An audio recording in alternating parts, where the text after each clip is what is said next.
श्यमजमवाचमिमां प्रपन्नां सञ्जीवयत्यखिलशक्तिधरस्वधाम्ना अन्यांश्चहस्तचरणश्रवणत्वगानी प्राणान्नमो भगवते पुरुषाय तुभ्यम्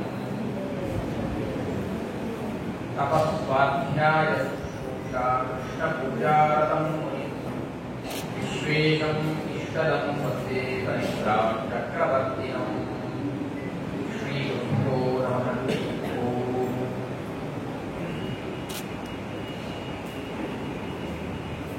ನಮ್ಮ ಜೊತೆಗೆ ವೇದಿಕೆಯನ್ನು ಹೊಂದಿದ್ದಂತಹ ಎಲ್ಲ ಗಣ್ಯರಿಗೆ ನಮಸ್ಕಾರಗಳನ್ನು ಸಲ್ಲಿಸ್ತಾ ನನ್ನ ಜೊತೆಗೆ ಬಂದಿರುವಂತಹ ನಿಮ್ಮೆಲ್ಲರನ್ನು ಕೂಡ ಅಭಿನಂದಿಸ್ತಾ ವಿಶೇಷವಾಗಿ ಈ ಎಲ್ಲ ಕಾರ್ಯಕ್ರಮದ ಗೌರವ ಅಧ್ಯಕ್ಷರಾದಂತಹ ನಿಮ್ಮ ಗೌರವ ಸಲಹೆಗಾರರಾಗಿರುವಂತಹ ಎಂ.ವಿ. ಪುರಾಣಿಕರಿಗೆ ಮತ್ತೊಮ್ಮೆ ವಿಶೇಷವಾಗಿ ಪ್ರಣಾಮಗಳನ್ನು ಸಲ್ಲಿಸ್ತಾ ನಾನು ಒಂದು ಸಭಾಪರ್ಯಾದಿಯಿಂದ ಆಡಂಬರದಿಂದ ಹೇಳುವಂತಹ ವಸ್ತುತಃ ಎಂ.ವಿ. ಪುರಾಣಿಕರು ಅವರನ್ನು ನಾನು ಕೆಲವು ವೇದಿಕೆಗಳಲ್ಲಿ ಕೆಲವು ಸಂದರ್ಭದಲ್ಲಿ ಮಾತ್ರ ಸ್ವತಃ ಭೇಟಿಯಾಗಿರುವಂತಹ, ಆದರೆ ಅವರ ಮೇಲೆ ನನಗೊಂದು ವಿಶೇಷವಾದ ಒಂದು ಗೌರವ ಭಾವನೆ. ನಿಮಗೆಲ್ಲ ಗೊತ್ತಿರುವಂತೆ ಒಂದು ಬಹಳ ದೊಡ್ಡ ಶೈಕ್ಷಣಿಕ ಕ್ಷೇತ್ರದಲ್ಲಿ, ಸಾಮಾಜಿಕ ಕ್ಷೇತ್ರದಲ್ಲಿ ಬಹಳ ದೊಡ್ಡ ಸಾಧನೆಯನ್ನ, ಕ್ರಾಂತಿಯನ್ನ ಮಾಡಿರುವಂಥದ್ದು. ಅದಕ್ಕಾಗಿ ಅವರಿಗೆ ಬೇಕಾದಷ್ಟು ಗೌರವಗಳು ಅಂದಿದೆ. ಇವತ್ತು ವಿಶೇಷವಾಗಿ ಇವತ್ತಿನ ದಿನ ಜೀವಮಾನ ಪ್ರಶಸ್ತಿಯನ್ನು, ಸಾಧನೆಯ ಪ್ರಶಸ್ತಿಯನ್ನ ಪಡೆದಿದ್ದಾರೆ ಅಂದರೆ ಅದು ಅವರ ಸಾಧನೆಗೆ ಕೊಟ್ಟಂತಹ ದೊಡ್ಡ ಕಿರೀಟ ಅಂತ ನಾನು ಭಾವಿಸ್ತೇನೆ. ಅದಕ್ಕಿಂತ ಮುಖ್ಯವಾಗಿ ನಾನು ವೈಯಕ್ತಿಕವಾಗಿ ಗುರುತಿಸಿದ ಒಂದು ಕೂಡ ಹೇಳಬೇಕಾಗುತ್ತೆ. ನಾವು ಸಂಘಟನೆ ಇತ್ಯಾದಿಗಳನ್ನ ಲೌಕಿಕ ನೆಲೆಯಲ್ಲಿ ಒಂದಿಷ್ಟು ಹಂತದಲ್ಲಿ ನಾವು ಮಾಡ್ತೇವೆ. ತುಂಬಾ ಮಂದಿ ಅಂತಹ ಸಾಧನೆಗಳನ್ನು ಮಾಡುವಂತವರಿದ್ದಾರೆ. ಕಾಳಿದಾಸನ ಒಂದು ಮಾತಿದೆ, ಮಹಾತ್ಮರ ವ್ಯಕ್ತಿತ್ವ ಕಾಣುವಂಥದ್ದು ಗೊಂದಲದ ಸಂದರ್ಭದಲ್ಲಿ. ಎಲ್ಲ ಸರಿ ಇರುವಾಗ ನಾವು, ನಮ್ಮಲ್ಲಿ 1 ಕೋಟಿ ಇರುವಾಗ ನಾವು 10 ರೂಪಾಯಿ ಕೊಡುವುದು ಒಂದು ವಿಷಯ ಅಲ್ಲ. ಸ್ವಲ್ಪ ಗೊಂದಲ ಬಂದ ಸಂದರ್ಭದಲ್ಲಿ, ಕ್ರಿಟಿಕಲ್ ಸಿಚುವೇಶನ್ ಅಲ್ಲಿ ನಮ್ಮ ವ್ಯಕ್ತಿತ್ವ ಬೆಳಕಿಗೆ ಬರುವಂಥದ್ದು. ಹಾಗೆ ನಾನು ಗಮನಿಸಿದಂತೆ ನಮ್ಮ ಸುಬ್ರಹ್ಮಣ್ಯ ಮಠದಲ್ಲಿ ಒಂದಿಷ್ಟು ವಿವಾದಗಳು ಆಗ್ತಾ ಇರ್ತವೆ. ಅದಕ್ಕೆ ಬಹಳ ಪ್ರಭಾವಿ ವ್ಯಕ್ತಿಗಳ ಒಂದು ಕಾರಣವೂ ಇದೆ. ಹಾಗಾಗಿ ನಮ್ಮವರೇ ಆದಂತಹ ಅನೇಕ ವ್ಯಕ್ತಿಗಳು ಆ ವಿವಾದ ಆದಾಗ ಅದಕ್ಕೆ ಹೆಚ್ಚು ತಲೆ ಹಾಕಿ ಹೋಗಿಲ್ಲ. ಯಾಕೆಂದ್ರೆ ಆ ಪ್ರಭಾವಿ ವ್ಯಕ್ತಿಗಳ ವಿರೋಧ ಕಟ್ಕೊಳ್ಬೇಕಾಗುತ್ತೆ. ಇದನ್ನು ನಾವು ಸರಿಪಡಿಸುವುದು ಕಷ್ಟ. ಆದರೆ ಎಂ.ವಿ. ಪುರಾಣಿಕರು ಅವರು ಮುಕ್ತವಾಗಿ, ಪ್ರಾಮಾಣಿಕವಾಗಿ ಬಂದು ಅದಕ್ಕೆ ಪೂರ್ಣವಾಗಿ ಸುಬ್ರಹ್ಮಣ್ಯ ಮಠಕ್ಕೆ ತಮ್ಮ ಸಪೋರ್ಟ್ ಅನ್ನ ಕೊಟ್ಟು, ಅದರ ಏನು ಸಾಧ್ಯ ಇದೆ ಅಷ್ಟು ಪ್ರಾಮಾಣಿಕವಾಗಿ ಅದನ್ನು ನಾನು ಅದರಲ್ಲಿ ಹತ್ತಿರದಲ್ಲಿ ನೋಡಿದವರು ಪ್ರಾಮಾಣಿಕವಾಗಿ ಇದ್ದು ಅದರ ಸಮಸ್ಯೆಯನ್ನು ಬಗೆಹರಿಸಲಿಕ್ಕೆ ಪ್ರಯತ್ನವನ್ನು ಪಟ್ಟಿರುವಂತದ್ದು. ಅಂದ್ರೆ ಅವರ ಕಾಳಜಿ ನಾನು ಹೇಳ್ತಾ ಇರುವಂತದ್ದು. ಯಾವುದೇ ನಮ್ಮ ಸಮಾಜದಲ್ಲಿ ಬಂದಂತಹ ಸಮಸ್ಯೆಗಳನ್ನು ಬಗೆಹರಿಸಿ ಅವರು ತೋರಿಸಿದಂತಹ ಕಾಳಜಿ ಬಹಳ ದೊಡ್ಡದು. ಹಾಗಾಗಿ ಅವರನ್ನ ನಾನು ವೈಯಕ್ತಿಕ ನೆಲೆಯಲ್ಲಿಯೂ ಮತ್ತೊಮ್ಮೆ ಪ್ರಣಾಮ ಪೂರ್ವಕವಾಗಿ ಅಭಿನಂದಿಸ್ತಾ ಸ್ವಲ್ಪ ಸಮಯದವರೆಗೆ ಕೆಲವು ವಿಚಾರಗಳನ್ನು ನಮ್ಮ ಜೊತೆ ಹಂಚಿಕೊಳ್ಳಲು ಇಷ್ಟಪಡ್ತೇನೆ. ಈಗಿನ ಸಮಾಜದಲ್ಲಿ ನಾವು ಈ ಕಾಲಘಟ್ಟದಲ್ಲಿ ತುಂಬಾ ಸಮಸ್ಯೆಗಳನ್ನು ಎದುರಿಸ್ತಾ ಇದ್ದೇವೆ. ಇಡೀ ಹಿಂದೂ ಸಮಾಜದಲ್ಲಿ ನಾವು ಬಹಳ ಸಮಸ್ಯೆಗಳನ್ನು ಎದುರಿಸ್ತಾ ಇದ್ದೇವೆ. ಹಿಂದಿನ ಕಾಲಕ್ಕೆ ಹೋಲಿಸಿದರೆ ಈಗ ನಮ್ಮಲ್ಲಿ ಬೇಕಾದಷ್ಟು ಸಂಘಟನೆ, ನಾವು ಈಗಾಗಲೇ ಹೇಳಿದಂತೆ ವಾಟ್ಸ್ಆಪ್ ಮೊದಲಾದ ಒಂದು ಸೋಷಿಯಲ್ ಮೀಡಿಯಾಗಳು ಇರುವುದರಿಂದಾಗಿ ಅನಾಯಾಸವಾಗಿ ನಾವು ಸಂಘಟನೆಗಳನ್ನು ಮಾಡಿಕೊಳ್ತಾ ಇದ್ದೇವೆ. ಆದರೂ ಸಹಿತ ಇದನ್ನು ಮೀರಿ ಅನೇಕ ಸಮಸ್ಯೆಗಳನ್ನು ನಾವು ಎದುರಿಸ್ತಾ ಇದ್ದೇವೆ. ನಮ್ಮ ಮತ, ನಮ್ಮ ಸಿದ್ಧಾಂತವನ್ನು ಪ್ರೋತ್ಸಾಹಿಸುವಂತಹ ಒಬ್ಬ ನಾಯಕರನ್ನು ನಾವು ಆರಿಸಬೇಕು ಅಂತ ಹೇಳಿದ್ರೆ, ಇಡೀ ದೇಶದಲ್ಲಿ 90% ಹೆಚ್ಚು ಜನಸಂಖ್ಯೆ ಇರುವಂತಹ ನಮ್ಮ ಇಡೀ ಸಮುದಾಯದವರು ನಮ್ಮ ವ್ಯಕ್ತಿತ್ವ, ನಮ್ಮ ಸಂಸ್ಕೃತಿಯನ್ನ ಪ್ರೋತ್ಸಾಹಿಸುವಂತಹ ಒಬ್ಬ ನಾಯಕರನ್ನು ನಾವು ಆರಿಸಲಿಕ್ಕೆ ಆಗ್ತಾ ಇಲ್ಲ ಅಂತ ಹೇಳಿದ್ರೆ ಈ ಏನು ಸಮಸ್ಯೆ ಇದೆ ಅಂತ ನಾವು ಸ್ವಲ್ಪ ಗಮನಿಸಬೇಕಾಗಿದೆ. ಸಮಸ್ಯೆ ಬರಲಿಕ್ಕೆ ಸಾಧ್ಯ ಇದೆ. ನನಗೆ ಒಂದು ಮಾತು ಇದೆ. ಏನಂತ ಹೇಳಿದ್ರೆ, ನಮ್ಮಲ್ಲಿ ನಮಗೆ ಪರಕೀಯರ ಸಮಸ್ಯೆ ಅಲ್ಲ, ನಮ್ಮಲ್ಲಿರುವವರ, ನಮ್ಮ ವ್ಯಕ್ತಿಗಳ, ನಮ್ಮ ಸಮಾಜದಲ್ಲಿ ಇರುವವರ ನಮ್ಮ ತನಕ ಇಲ್ಲದೆ ಇರುವಂತದ್ದು ಈ ಸಮಸ್ಯೆ ಆಗಿರುವಂಥದ್ದು. ನಮ್ಗೆ ಯಾರು, ನಾವು ಹೇಳಿದ್ರೆ ಯಾರು ಇನ್ನೊಂದು ಮಕ್ಕಳು ಹಾಗೆ ಮಾಡ್ತಾರೆ, ಇವರು ಹೀಗೆ ಮಾಡ್ತಾರೆ, ನಮ್ಮ ಮತಾಂತರ ಮಾಡ್ತಾರೆ, ಇನ್ನೊಂದು ಮಾಡ್ತಾರೆ. ವಸ್ತುತಃ ನಾವು ಸೂಕ್ಷ್ಮವಾಗಿ ಗಮನಿಸಿಕೊಂಡು ಹೋದರೆ ಈ ಎಲ್ಲಾ ವ್ಯಕ್ತಿಗಳಿಗಿಂತಲೂ ಹೆಚ್ಚಾಗಿ ನಮ್ಮಲ್ಲಿ ನಮ್ಮ ತನವನ್ನು ನಾವು ಕಳ್ಕೊಳ್ತಾ ಇರುವಂತದ್ದು ಎಲ್ಲ ಸಮಸ್ಯೆಗಳಿಗೆ ಒಂದು ಕಾರಣ ಅಂತ ಇದು ಪ್ರಬಲವಾಗಿ ನನಗೆ ಅನ್ನಿಸುವಂಥದ್ದು. ಯಾಕೆಂದ್ರೆ ಆಗ ಹೇಳಿದ ಹಾಗೆ 90% ಹೆಚ್ಚು ಜನಸಂಖ್ಯೆ ಇರುವ ನಾವು ನಮಗೆ ಬೇಕಾದಂತಹ ಒಬ್ಬ ನಾಯಕನನ್ನು ಆರಿಸಿಕೊಳ್ಳಿಕ್ಕಾಗ್ತಾ ಇಲ್ಲ. ಅನಾಯಾಸವಾಗಿ ಬಹುಮತದಿಂದ ನಾವು ಅನಾಯಾಸವಾಗಿ ಆರಿಸಿಕೊಳ್ಬಹುದು. ಆರಿಸಿಕೊಳ್ತಾ ಇಲ್ಲ ಅಂದ್ರೆ ನಮ್ಮವರೇ ಅದಕ್ಕೆ ಅರ್ಧಕ್ಕರ್ಧ ಮಂದಿ ನಮ್ಮ ತನವನ್ನು ಉಳಿಸಿಕೊಳ್ಳುವುದರ ಬಗ್ಗೆ ಪ್ರಯತ್ನವನ್ನ ಪಡ್ತಾ ಇಲ್ಲ ಅಂತ ಹೇಳಿದ್ರೆ ಇದು ವಸ್ತುತಃ ನಮ್ಮ ಈಗಿನ ಕಾಲಘಟ್ಟದಲ್ಲಿ ನಾವು ದುರಂತ ನಾವು ಭಾವಿಸಬೇಕಾಗಿದೆ. ಇದಕ್ಕೆ ಲೌಕಿಕ ನೆಲೆಯಲ್ಲಿ, ಸಾಮಾಜಿಕ ನೆಲೆಯಲ್ಲಿ ನಿಮ್ಮಂತಹ ಒಂದು ದೊಡ್ಡ ಒಂದು ಸಮಾಜ ವೇದಿಕೆ ಮೊದಲಾದಂತಹ ಒಂದು ಪ್ಲಾಟ್ಫಾರ್ಮ್ಗಳನ್ನು ನೀವು ತಯಾರು ಮಾಡಿಕೊಳ್ತಾ ಇರುವಂತದ್ದು ಬಹಳ ದೊಡ್ಡ ಸಾಧನೆ, ಆಗಬೇಕೇ ಆಗಿರುವಂತದ್ದು. ಆದ್ರೆ ನಾನೊಬ್ಬ ಯುವ ಪೀಳಿಗೆಯಲ್ಲಿ ಬಂದ ವ್ಯಕ್ತಿಯಾಗಿ, ಈಗಿನ ಜನಾಂಗವನ್ನು ನೋಡಿದ ವ್ಯಕ್ತಿಯಾಗಿ, ವಿಶೇಷವಾಗಿ ನಾನು ಒಂದು 4 ವರ್ಷಗಳ ಕಾಲ ಮಾಹೆಯಲ್ಲಿ, ಮಣಿಪಾಲ ಯೂನಿವರ್ಸಿಟಿಯಲ್ಲಿ ಒಂದು ಸಂಶೋಧಕನಾಗಿ ಕಾರ್ಯವನ್ನು ನಿರ್ವಹಿಸ್ತಾ ಇದ್ದೆ. ಫಿಲಾಸಫಿ ಡಿಪಾರ್ಟ್ಮೆಂಟ್ ಅಲ್ಲಿ ಸಂಶೋಧಕನಾಗಿದ್ದೆ. ಆ ಸಂದರ್ಭದಲ್ಲಿ ಶೈಕ್ಷಣಿಕ ಕ್ಷೇತ್ರದಲ್ಲಿ ಆಗ್ತಾ ಇರುವಂತಹ ಸಮಸ್ಯೆಗಳನ್ನ ಗುರುತಿಸಿ ನಾನು ಒಂದೆಷ್ಟು ವಿಚಾರಗಳನ್ನ ನಿಮ್ಮ ಮುಂದೆ ಹೇಳಬೇಕು. ಹಾಗಾಗಿ ಆ ವಿಷಯವನ್ನೇ ನಾನು ಈಗಿನ ಕಾಲದಲ್ಲಿ ತತ್ವಜ್ಞಾನದ ಅಳವಡಿಕೆ ಎನ್ನುವ ವಿಚಾರವನ್ನೇ ನಾನು ಈ ಮಾತಾಡ್ತೇನೆ ಅಂತ ಹೇಳಿದ್ದದ್ದು. ನಾವು ನಮ್ಮ ಒಂದು ಉಡುಪಿಯಲ್ಲಿ ಬಿಪಿಸಿಯಲ್ಲಿ ಒಂದು ಸಂವಾದ ಕಾರ್ಯಕ್ರಮ ಆಗಿದೆ. ಆಗ ಚಿಂತಕರಾದಂತಹ ಪ್ರಕಾಶ್ ಬೆಳವಾಡಿ ಅವರ ಒಂದು ಮಾತನ್ನು ಅವರು ಹೇಳಿದರು. ನನಗೆ ಅದು ಬಹಳ ಪ್ರಭಾವ ಬೀರಿತು. ಈಗಿನ ಕಾಲದಲ್ಲಿ ಈಗಿನ ಯುವ ಜನರಿಗೆ ಈ ಬಂದರಲ್ಲಿ ಒಂದು 90% 50+ ಇರುವಂತದ್ದು, ಅದಕ್ಕೆ ಕೆಳಗಿನವರು ಬರುವ ಪರಿಸ್ಥಿತಿಯೇ ಇದೆ. ಹಾಗಾಗಿ ಈ ಯುವಕರಿಗೆ ಇದರಲ್ಲಿ ಆಸಕ್ತಿ ಕಡಿಮೆ ಆಗಲಿಕ್ಕೆ ಏನು ಕಾರಣ ಅಂತ ಕೇಳಿದಾಗ ಅವರ ಅಭಿಪ್ರಾಯವನ್ನು ಹೇಳಿದ್ರು. ಅವರು ಬಹಳ ಸುಂದರವಾಗಿ ಹೇಳಿದರು. ನಾವು ಸಣ್ಣವರಿದ್ದಾಗ ನಮ್ಮ ಅಪ್ಪ ಅಮ್ಮ ನಮಗೆ ಹೇಳಿದ್ದಕ್ಕಿಂತ ಹೆಚ್ಚು ನಮ್ಮ ಅಜ್ಜ ಅಜ್ಜಿ ತಾತಂದಿರು ನಮಗೆ ಮಹಾಭಾರತದ, ರಾಮಾಯಣದ ಕಥೆಗಳನ್ನೆಲ್ಲ ಕೂಡಿಸಿ ಹೇಳ್ತಾ ಇದ್ದಾರೆ. ಈಗ ಏನು ಸಮಸ್ಯೆ ಆಗಿದೆ ಅಂತ ಹೇಳಿದರೆ 50, 60, 70 ವರ್ಷದ ವಯಸ್ಸಿನ ವ್ಯಕ್ತಿಗಳಿದ್ದಾರೆ. ಅವರಿಗೆ ಮಹಾಭಾರತ, ರಾಮಾಯಣದ ಕಥೆಗಳ ಬಗ್ಗೆ ಪರಿಚಯ ಇಲ್ಲ. ಅವರವರ ಮೊಮ್ಮಕ್ಕಳ ಜೊತೆಗೆ ಕೂತ್ಕೊಂಡು ಮಾತಾಡುವುದಿಲ್ಲ. 2-3 ಕಾರಣಗಳಿದ್ದಾವೆ. ಮಕ್ಕಳು ಈಗ ಮೊದಲಿನಷ್ಟು ಫ್ರೀಯಾಗಿ ಸಿಗುವುದಿಲ್ಲ. ಅವರು ಇಡೀ ದಿನ ಶಾಲೆ ಶಿಕ್ಷಣ ಅಂತ ಹೇಳ್ತಾ ಮಕ್ಕಳು ಮಾತಾಡಲಿಕ್ಕೆ ಸಿಗುವುದಿಲ್ಲ. ಅದು ಒಂದು ಕಾರಣ. ಆದರೆ ಈ ಕಮ್ಯುನಿಕೇಶನ್, ಹಿರಿಯರ ಮತ್ತೆ ಮಕ್ಕಳ ಜೊತೆಗಿನ ಕಮ್ಯುನಿಕೇಶನ್ ಇಲ್ಲದೆ ಇರುವುದಿಲ್ಲ. ಮತ್ತೆ ಈಗ ಯಾರು ಮಕ್ಕಳಿಗೆ ತಿಳಿ ಹೇಳಬೇಕು ಆ ವ್ಯಕ್ತಿಗಳಿಗೆ ಸರಿಯಾದ ಮಾಹಿತಿಯೇ ಇಲ್ಲದೆ ಇರುವುದರಿಂದ, ಸರಿಯಾದ ಪರಿಜ್ಞಾನವೇ ಇಲ್ಲದೆ ಇರುವುದರಿಂದ ನಮಗೆ ನಮ್ಮ ಸಂಸ್ಕೃತಿಯ ಬಗ್ಗೆ, ನಮ್ಮ ಸಿದ್ಧಾಂತದ ಬಗ್ಗೆ ನಿಷ್ಠೆ ಕಮ್ಮಿ ಆಗ್ತಾ ಇದೆ ಅವರು ಹೇಳಿದ್ರು. ನನಗೆ ಅದು ನಿಜವಾಗಿ ಬಹಳ ಪ್ರಭಾವ ಬೀರಿತು. ನಾವು ಯುವಕರನ್ನು ಬೈತೇವೆ, ಆದ್ರೆ ನಮ್ಮ ಪಾತ್ರವೂ ಬಹಳ ಇದೆ. ನಾವು ಅವರನ್ನು ಸರಿಯಾದ ಮಾರ್ಗದಲ್ಲಿ ಕರ್ಕೊಂಡು ಹೋಗ್ತಾ ಇಲ್ಲ. ನೋಡಿ ಎಷ್ಟು ಗಂಭೀರವಾದ ಸಮಸ್ಯೆಗಳಿದ್ದಾವೆ ಅಂದರೆ, ನಾನು ಯಾವುದೇ ಒಂದು ಶೈಕ್ಷಣಿಕ ಸಂಸ್ಥೆಯನ್ನು ನಾನು ಹೇಳುತ್ತಲ್ಲ, ಈಗಿನ ಶೈಕ್ಷಣಿಕ ಸಂಸ್ಥೆಗಳಲ್ಲಿ ನಾವೊಂದು SSLC-ವರೆಗೆ ಅಷ್ಟು ದೊಡ್ಡ ಸಮಸ್ಯೆ ಇಲ್ಲ. ನಾವು ಎಲ್ಲ ಶಾಲೆಗಳಲ್ಲಿ ಅವರಿಗೆ ಲೈಂಗಿಕ ಶಿಕ್ಷಣವನ್ನು ಹೇಳ್ತೇವೆ, ಭಗವದ್ಗೀತೆ ಪಾಠ ಮಾಡ್ತೇವೆ. ಆದ್ರೆ PUC ನಂತರ ಭಗವದ್ಗೀತೆ ಪಾಠ ಮಾಡಲಿಕ್ಕೆ ನಮ್ಗೆ ಅವಕಾಶವೇ ಇಲ್ಲ.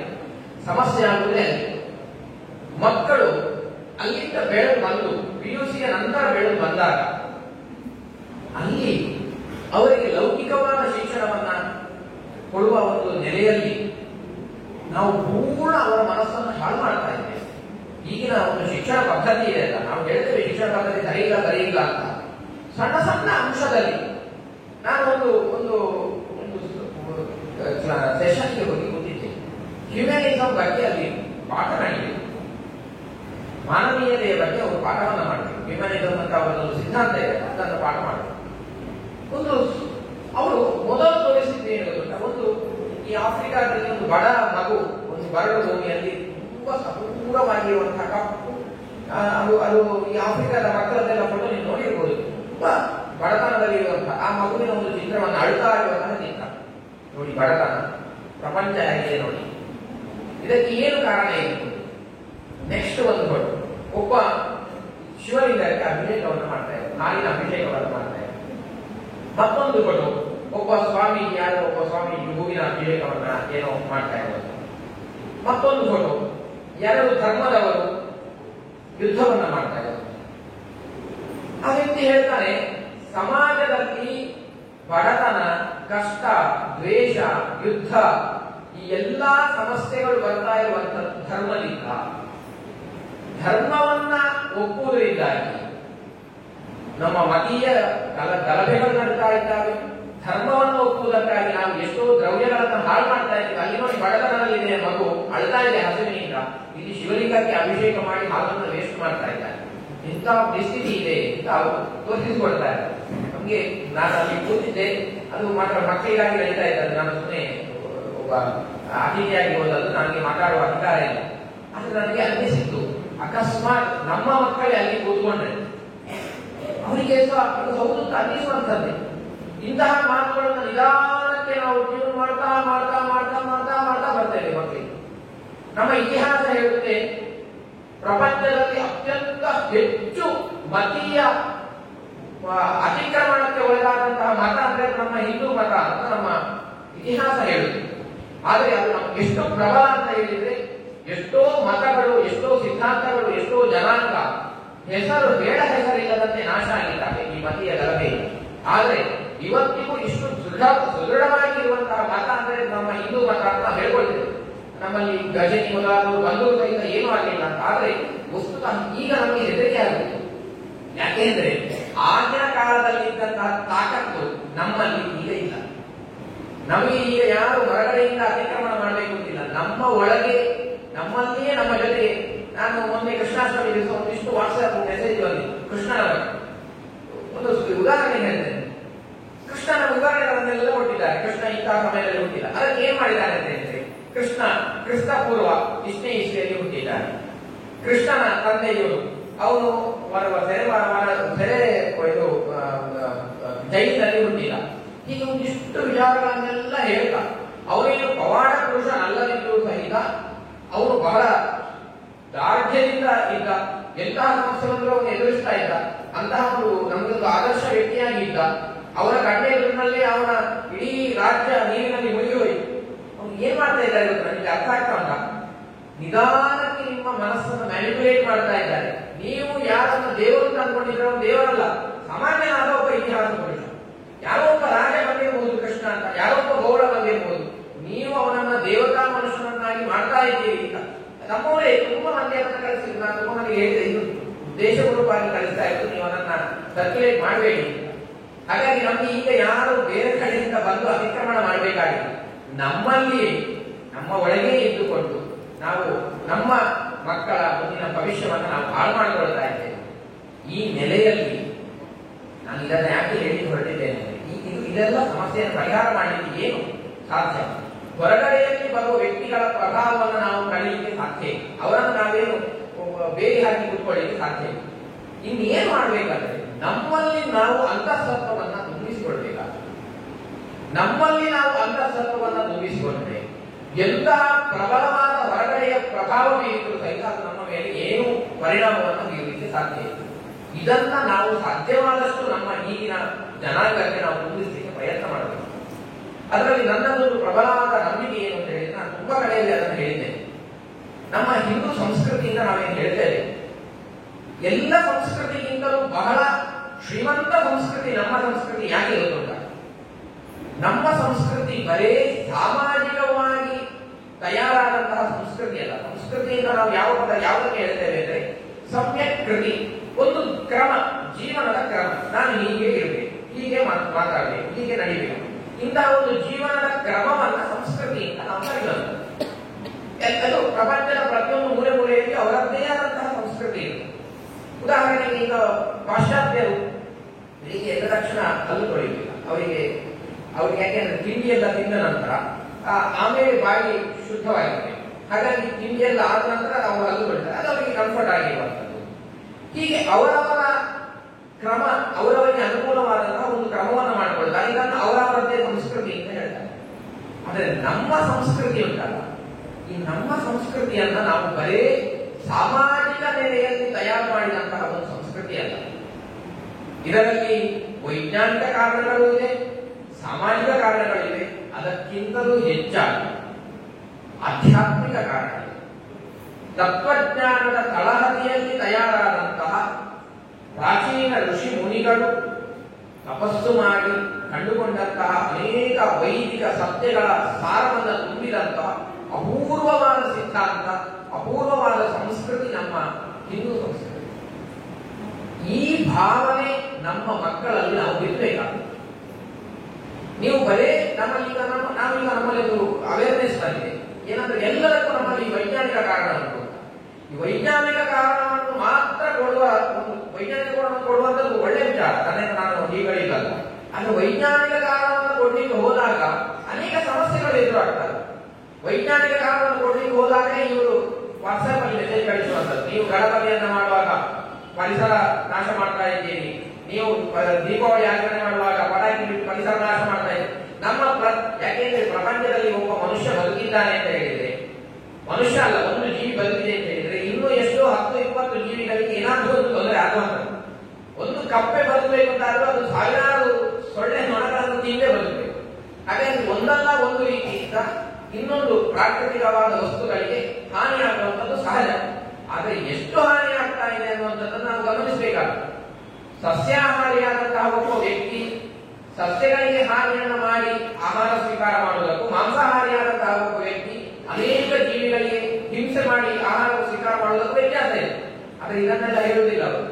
ನೋಡಿ, ನಿಮ್ಮಿಂದಲೂ ಸಮಾಜಕ್ಕೆ ಹಾನಿ ಆಗ್ತಾ ಉಂಟು, ನಿಮ್ಮಿಂದಲೂ ಪ್ರಕೃತಿಗೆ ಹಾನಿ ಆಗ್ತಾ ಉಂಟು ಅಂತ ಹೇಳ್ತಾರೆ. ಇದಕ್ಕೆ ನಾವು ಏನು ಉತ್ತರ ಕೊಡಬಹುದು? ನಮ್ಮ ಸಂಸ್ಕೃತಿ ಬರೇ ಸಾಮಾಜಿಕ ನೆಲೆಯಲ್ಲಿ ತಯಾರಾದದ್ದಲ್ಲ, ವೈಜ್ಞಾನಿಕ ನೆಲೆಯಲ್ಲಿ ತಯಾರಾದದ್ದಲ್ಲ, ಆಧ್ಯಾತ್ಮಿಕವಾಗಿಯೂ ಸಾರಭೂತವಾದಂತಹ ಒಂದು ಸಂಸ್ಕೃತಿ ನಮ್ಮ ಸಂಸ್ಕೃತಿ ಅಂತ ನಾವು ಮಕ್ಕಳಲ್ಲಿ, ಬೇರೆಯವರಿಗೆ ನಾವು ಉತ್ತರ ಕೊಟ್ಟು ಪ್ರಯೋಜನ ಇಲ್ಲ, ಅವರನ್ನು ನಾವು ತೃಪ್ತಿಪಡಿಸುವ ಉದ್ದೇಶ ನಮ್ಮದಲ್ಲ. ಆದರೆ ನಾಳೆ ನಮ್ಮ ಮಕ್ಕಳು ಇನ್ನೊಂದು ಕಡೆಗೆ ಓಡಿ ಹೋಗ್ತಾರೆ. ಇದು ನಾವು ಲೌಕಿಕ ಅಂತ ಹೇಳ್ತೇವೆ, ಅಥವಾ ಇನ್ನೊಂದು ಏನೋ ಸಮಸ್ಯೆಗಳನ್ನ ಗಂಡು ಮಕ್ಕಳಾಗಲಿ ಹೆಣ್ಣು ಮಕ್ಕಳು ಎಲ್ಲರಲ್ಲೂ ಅಂತರ್ಜಾತೀಯ ವಿವಾಹದ ಒಂದು ಬಹಳ ದೊಡ್ಡ ಪೀಡೆ ನಮ್ಮನ್ನು ಕಾಡ್ತಾ ಉಂಟು. ಯಾಕೆ ಅಂದ್ರೆ ಮಕ್ಕಳಿಗೆ ನಮ್ಮ ತನದ ಬಗ್ಗೆ ಸ್ವಲ್ಪವೂ ಸ್ವಾಭಿಮಾನ, ನಮ್ಮ ತನ ಎಷ್ಟು ಅಪೂರ್ವವಾಗಿ ಬಂದಿರುವಂತಹ ಒಂದು ಸಂಪತ್ತು. ಒಬ್ಬ ಉಪನಿಷತ್ತಲ್ಲಿ ಬರುತ್ತೆ, ಒಬ್ಬ ಶಿಷ್ಯ ಕಲಿತು ಹೋಗುವಾಗ ಗುರುಗಳು ಹೇಳ್ತಾರೆ, ಪ್ರಜಾತಂತು ಮಾವ್ಯವಚ್ಛೇಸಿ ಅಂತ. ಮಕ್ಕಳನ್ನ, ನಿನ್ನ ಸಂತಾನವನ್ನು ನೀನು ಬೆಳೆಸಬೇಕು ಅಂತ. ಸಂತಾನ ಬೆಳೆಸಬೇಕಂದ್ರೆ ಮಕ್ಕಳನ್ನು ಹುಟ್ಟಿಸಬೇಕು ಅಂತಲ್ಲ, ಅದನ್ನು ನಾವೇನು ಋಷಿಗಳು ಹೇಳಬೇಕು ಅಂತಿಲ್ಲ. ಮದುವೆ ಅಂದ್ರೆ ಮಕ್ಕಳು ಆಗ್ತಾರೆ, ಅದನ್ನೇ ನಾವು ಋಷಿಗಳಿಗೆ ಆಜ್ಞೆ ಮಾಡೋದಿಲ್ಲ, ಅವನಿಗೆ ಮಕ್ಕಳು ಮಾಡೋದಿಲ್ಲ ಅಂತಲ್ಲ. ಆದರೆ ನಮಗೆ ಬಂದಿರುವಂತಹ ಈ ಅಪೂರ್ವವಾದ ಸಂಸ್ಕೃತಿಯನ್ನು ನಮ್ಮ ಮಕ್ಕಳ ಮೂಲಕ ನೀನು ಬೆಳೆಸುವಂತ, ಅದು ಅವರ ತಾತ್ಪರ್ಯ. ಮಗುವನ್ನು ಹುಟ್ಟಿಸುತ್ತಲ್ಲ, ಮಗುವಿನ ಮೂಲಕ ಈ ಅಪೂರ್ವವಾದ ಒಂದು ಸಂಸ್ಕೃತಿಯನ್ನು ನೀನು ಬೆಳೆಸು ಅಂತ ಹೇಳುವಂಥದ್ದು ಅವರ ಉದ್ದೇಶ. ಹಾಗಾಗಿ ಮಕ್ಕಳಿಗೆ ನಾನು ಅಂತರ್ಜಾತೀಯ ವಿವಾಹವನ್ನ ಮಾಡುವ ಮೂಲಕ ನನ್ನ ಪರಂಪರೆ, ನನ್ನ ಮನೆಯ, ನನ್ನ ಕುಟುಂಬದ ಒಂದು ಅಪೂರ್ವವಾದ ಪರಂಪರೆಯನ್ನು ನಾನು ನಾಶ ಮಾಡಬಾರದು, ನಮ್ಮ ಅಪೂರ್ವವಾದ ಸಂಸ್ಕೃತಿಯನ್ನು ನಾನು ನಾಶ ಮಾಡಬಾರದು. ಈ ಒಂದು ಸ್ವಾಭಿಮಾನವನ್ನ ನಾವು ಮಕ್ಕಳಿಗೆ ಬೆಳೆಸಬೇಕು ಅಂತಾದ್ರೆ ಅದಕ್ಕೆ ನಾವು ಮುಖ್ಯವಾಗಿ ಸಾಮಾಜಿಕವಾದ, ವೈಜ್ಞಾನಿಕವಾದ ಕಾರಣವನ್ನು ಹೇಳುವುದಕ್ಕಿಂತ ಹೆಚ್ಚಾಗಿ ಆಧ್ಯಾತ್ಮಿಕವಾದ ತತ್ವಶಾಸ್ತ್ರದ ತಳಹದಿಯಲ್ಲಿ ನಮ್ಮ ಶಾಸ್ತ್ರ, ನಮ್ಮ ಸಂಸ್ಕೃತಿ ಎಷ್ಟು ಶ್ರೀಮಂತವಾಗಿದೆ ಇದನ್ನು ನಾವು ತೋರಿಸಿಕೊಡಬೇಕಾದದ್ದು ನಮ್ಮ ಕರ್ತವ್ಯ ಅಂತ ನಾನು ಭಾವಿಸ್ತೇನೆ. ಈ ನೆಲೆಯಲ್ಲಿ ಒಂದಿಷ್ಟು ವಿಚಾರಗಳನ್ನು ನಾನು ನಿಮ್ಮ ಮುಂದೆ ಹೇಳಲಿಕ್ಕೆ ಇಷ್ಟಪಡ್ತೇನೆ. ಶಾಸ್ತ್ರ ನಮಗೆ ಒಂದು ಆದೇಶ ಮಾಡುತ್ತೆ, ಉಪನಿಷತ್ತು. ಈಶಾವಾಸ್ಯಮಿದಂ ಸರ್ವಂ ಯತ್ಕಿಂಚ ಜಗತ್ಯಾಂ ಜಗತ್ ತೇನ ತ್ಯಕ್ತೇನ ಮುನೀಥಾಃ ಮಾ ಘೃತಃ ಕಸ್ಯ ಸಿದ್ಧನಂ ಕುರ್ವನ್ನೇವೇಹ ಕರ್ಮಾಣಿ ಜಿಜೀವಿಷೇಷದಂ ಸಮಾಹ. ಸರಳವಾದ ಒಂದು ಮಾತು. ಇಡೀ ಪ್ರಪಂಚ ಭಗವಂತನ ಸೃಷ್ಟಿ. ಈಶಾವಾಸ್ಯಮಿದಂ ಸರ್ವಂ, ಅವನ ಮನೆಯಲ್ಲಿ ನೀವು ಬದುಕುತ್ತಾ ಇದ್ದೀರಿ. ಮಾ ಘೃತಃ ಕಸ್ಯ ಸಿದ್ಧನಂ ತೇನ ತ್ಯಕ್ತೇನ, ಈಶಾವಾಸ್ಯಮಿದಂ ಸರ್ವಂ ಯತ್ಕಿಂಚ ಜಗತ್ಯಾಂ ಜಗತ್ ದೇಹತ್ಯಕ್ತೇನ ಮುಂಜೀದ, ಆ ಭಗವಂತ ಕೊಟ್ಟದ್ದನ್ನು ನೀನು ಸ್ವೀಕಾರ ಮಾಡು. ಮಾತ್ರ ತಕ್ಕಷ್ಟೇ ಸಿದ್ಧನ, ಬೇರೆ ಸಂಪತ್ತನ್ನು ನೀನು ಕಲಿಬೇಡ. ಕುರ್ಬನ್ನೇವೇನ ಕರ್ಮಾಣಿ ಈ ವಿಶೇಷ 100 ವರ್ಷ ಬದುಕಬೇಕು. ಆತ್ಮಹತ್ಯೆ ಮಾಡಿಕೊಳ್ಳುವ ಅಧಿಕಾರ ನಿಮಗಿಲ್ಲ. ಯಾಕೆಂದ್ರೆ ಈಶಾವಾಸ್ಯ ನಿರಂತರ, ಇದು ಭಗವಂತ ಕೊಟ್ಟ ಶರೀರ ಅವನ. ಆದರೆ ಬದುಕಬೇಕು ಅಂತಾದ್ರೆ ಟ್ಯಾಕ್ಸ್ ಕಟ್ಟಬೇಕು, ಅವನ ಬಾಡಿಗೆ ಮನೆ. ಹಾಗಾಗಿ ಕುರ್ಬನ್ನೇವೇನ ಕರ್ಮಾಣಿ, ಕರ್ಮವನ್ನ ಕರ್ತವ್ಯವನ್ನ ಮಾಡ್ತಾ ನೀನು ಬದುಕು. ಇದು ಒಂದು ಸರಳವಾದ ಒಂದು ವಿಚಾರವನ್ನು ಹೇಳ್ತಾರೆ. ಇದರ ಆಂತರ್ಯ ಎಷ್ಟು ಸ್ವಾರಸ್ಯವಾದದ್ದು ನೋಡಿ. ನಮ್ಮಲ್ಲಿ ಈಗಿನ ಸಿನಿಮಾಗಳಲ್ಲೇನೂ ಬಹಳವಾಗಿದೆ. ನಾನು ಇದನ್ನು ತುಂಬಾ ಕಡೆಯಲ್ಲಿ ಹೇಳಿದ್ದೇನೆ. ನನಗೆ ಅದನ್ನು ನೋಡುವಾಗ ತುಂಬಾ ರೋಷ ಬರುತ್ತೆ. ಸಿನಿಮಾಗಳಲ್ಲಿ ಒಬ್ಬ ನಾಯಕನ ಪಾತ್ರದವನು ಅವನು ಯಾವತ್ತಾರು ಹೋಗಿ ದೇವಸ್ಥಾನಕ್ಕೆ ಹೋಗಿ ನಮಸ್ಕಾರ ಮಾಡಿದ ನೋಡಿದ್ದೇನೆ.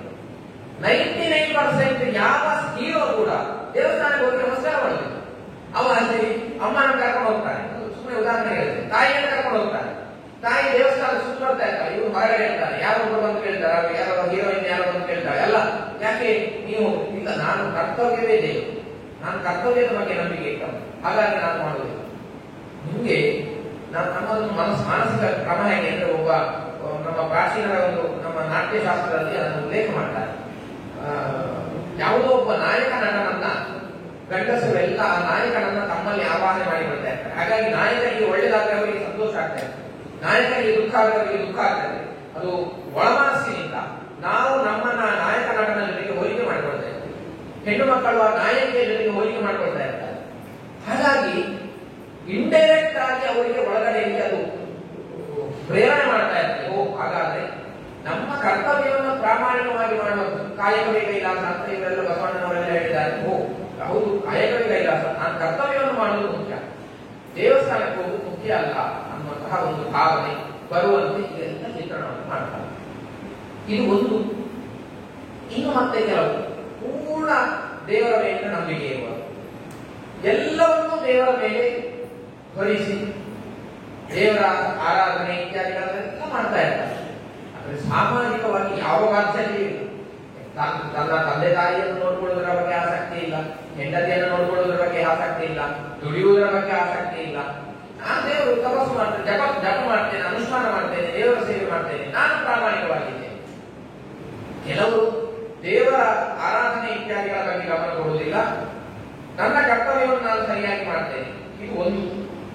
ಇನ್ನು ಕೆಲವರು ನಾನು ದೇವರ ಆರಾಧನೆಯನ್ನೆಲ್ಲ ಮಾಡ್ತೇನೆ, ಕರ್ತವ್ಯವನ್ನು ಮಾಡುವ ಅವಶ್ಯಕತೆ ಇಲ್ಲ, ದೇವರನ್ನೇ ಒಲಿಸಿಕೊಂಡ ಮೇಲೆ ಉಳಿದದ್ದು ಯಾಕೆ, ಉಳಿದದ್ದೆಲ್ಲ ನಷ್ಟ, ನನಗೆ ಬೇಕಾಗಿಲ್ಲ.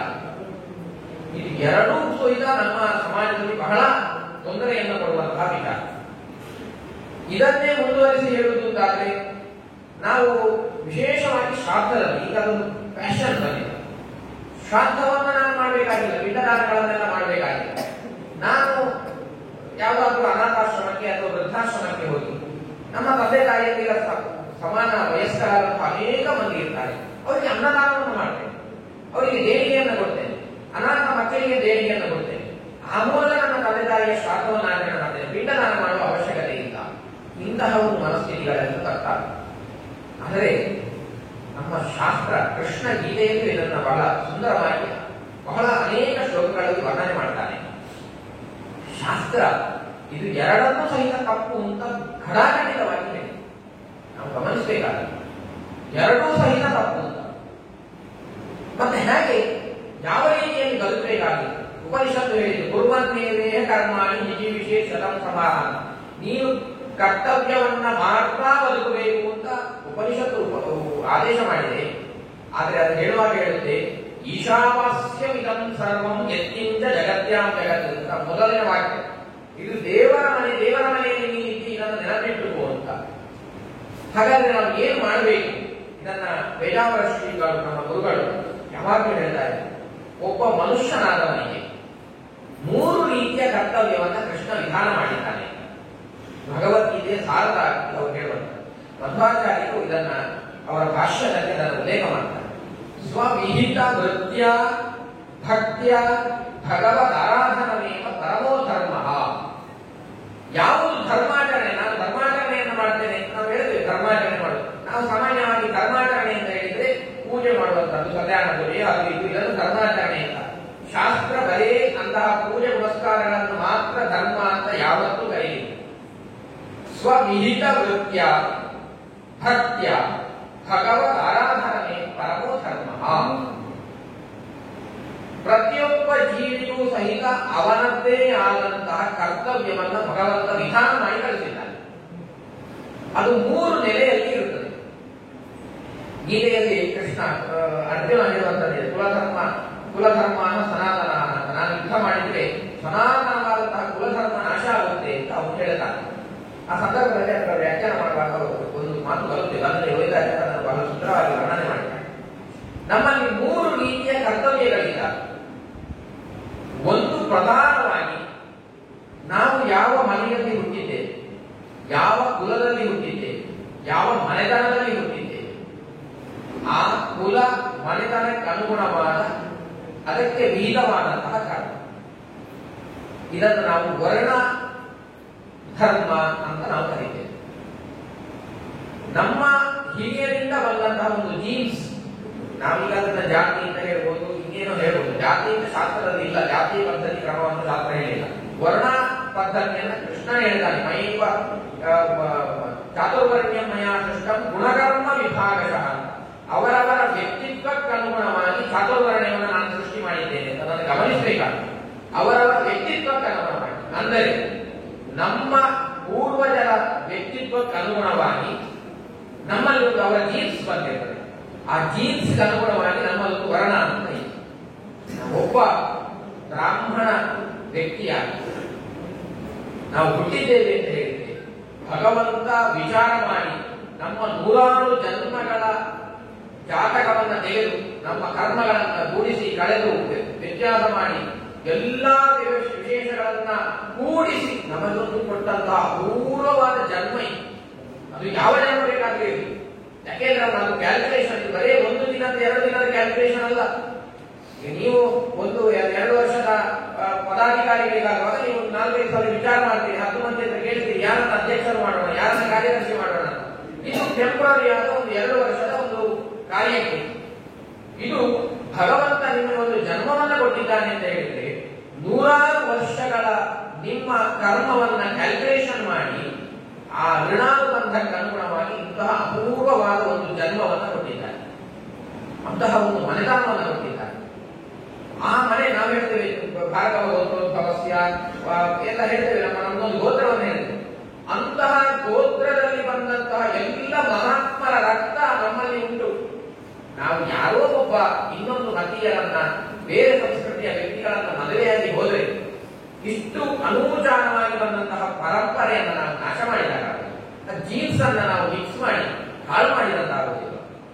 ಹಾಗಾಗಿ ನಮ್ಮ ಮನೆತನ, ನಮ್ಮ ವರ್ಣಕ್ಕೆ ವಿಹಿತವಾದ ಒಂದು ಕರ್ಮ ಇದೆ. ಆ ಕರ್ಮವನ್ನು, ವರ್ಣಕ್ಕೆ ವಿಹಿತವಾದಂತಹ ಕರ್ಮವನ್ನು ನಾವು ಆಚರಣೆ ಮಾಡಬೇಕಾದ.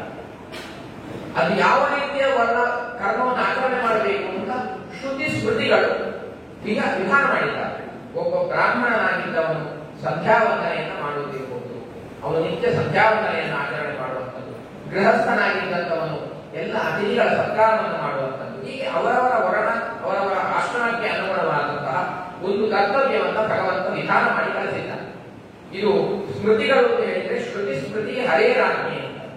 ಅವರ ವರ್ಣಕ್ಕೆ ವಿಹಿತವಾದ ಕರ್ಮವನ್ನು ಭಗವಂತನ ಆಜ್ಞಾನುಗುಣವಾಗಿ ನಾವು ಮಾಡಬೇಕು.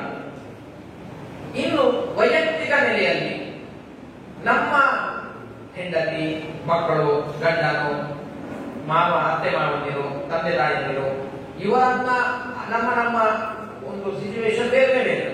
ಅದಕ್ಕನುಗುಣವಾಗಿ ಅವರನ್ನ ನೋಡಿಕೊಳ್ಳುವಂಥದ್ದು ಇದು ನಮ್ಮ 2ನೆಯ ಕರ್ತವ್ಯ. ಇದು ನಮಗೆ ಬಂದಿರುವಂತಹ ಬಾಧ್ಯತೆ, ಇದು ವೈಯಕ್ತಿಕವಾದಂತಹ ಬಾಧ್ಯತೆ. ಇದನ್ನು ಭಗವಂತ ನಮಗೆ ಸಂಯೋಜನೆ ಮಾಡಿ ಕಳಿಸಿಕೊಟ್ಟಿರುವಂಥದ್ದು. ಇದನ್ನ ನಾವು ಆಚರಣೆ ಮಾಡಬೇಕಾದದ್ದು. ಮತ್ತೆ 3ನೇದಾಗಿ ಸಾಮಾಜಿಕವಾದಂತಹ ಬಾಧ್ಯತೆ. ಇಡೀ ಪ್ರಪಂಚ ಈಶಾವಾಸ್ಯ, ಅದಕ್ಕೆ ಮತ್ತೆ ಉಪನಿಷತ್ತು ಹೇಳಿತು ಈಶಾವಾಸ್ಯ ವಿಲಂ ಸರ್ವ. ಇಡೀ ಪ್ರಪಂಚ ಭಗವಂತನ ಸೃಷ್ಟಿ. ಭಗವಂತ ಸೃಷ್ಟ ತದೇವಾನುಪ್ರಾವಿಶತ್ ಅಂತ ಉಪನಿಷತ್ತು ಹೇಳಿತು. ಪ್ರಪಂಚವನ್ನು ಸೃಷ್ಟಿ ಮಾಡಿ ಪ್ರತಿಯೊಂದು ಅಣುವಿನಲ್ಲೂ ಭಗವಂತ ಹೋಗಿ ನೆಲೆಸಿದ್ದಾನೆ. ಹಾಗಾಗಿ ಒಂದು ನಾಯಿಗೆ ಕಷ್ಟದಲ್ಲಿದೆ, ಏನು ಚಳಿಯಲ್ಲಿ ಒದ್ದಾಡ್ತಾ ಇದ್ದಾರೆ, ಬೇಕಾದ ಒಂದು ಬಟ್ಟೆಯನ್ನು ಹಾಕಿ ವ್ಯವಸ್ಥೆ ಮಾಡ್ತೇವೆ. ಅದೇ ಹಸಿವೆಯಲ್ಲಿ ಒದ್ದಾಡ್ತಾ ಇದ್ದಾರೆ, ಆಹಾರವನ್ನು ಕೊಡ್ತೇವೆ. ಪ್ರತಿಯೊಂದು ಪ್ರಾಣಿಗಳಿಗೆ, ಜೀವಿಗಳಿಗೆ ನೀವು ಕೊಡುವ ಆಹಾರ ಅದು ಅದರ ಒಳಗಿರುವಂತಹ ಭಗವಂತನ ಸೇವೆ. ಹಾಗಾಗಿ ಅದು ಪ್ರಾಣಿಗಳಿರ್ಬೋದು ಅಥವಾ ಯಾರಾದ್ರೂ ಕಷ್ಟದಲ್ಲಿ ಸೇರಿದಂತಹ ವ್ಯಕ್ತಿಗಳಿರ್ಬೋದು, ನಮ್ಮದೇ ಸಮುದಾಯದವರಿರ್ಬೋದು, ನಮ್ಮ ಪಕ್ಕದ ಮನೆಯವರಿರ್ಬೋದು, ಎಲ್ಲ ವ್ಯಕ್ತಿಗಳಿಗೆ ನಾವು ಮಾಡುವಂತಹ ಸೇವೆ ಇದು ಒಂದು ರೀತಿಯ ಭಗವಂತನ ಆರಾಧನೆ.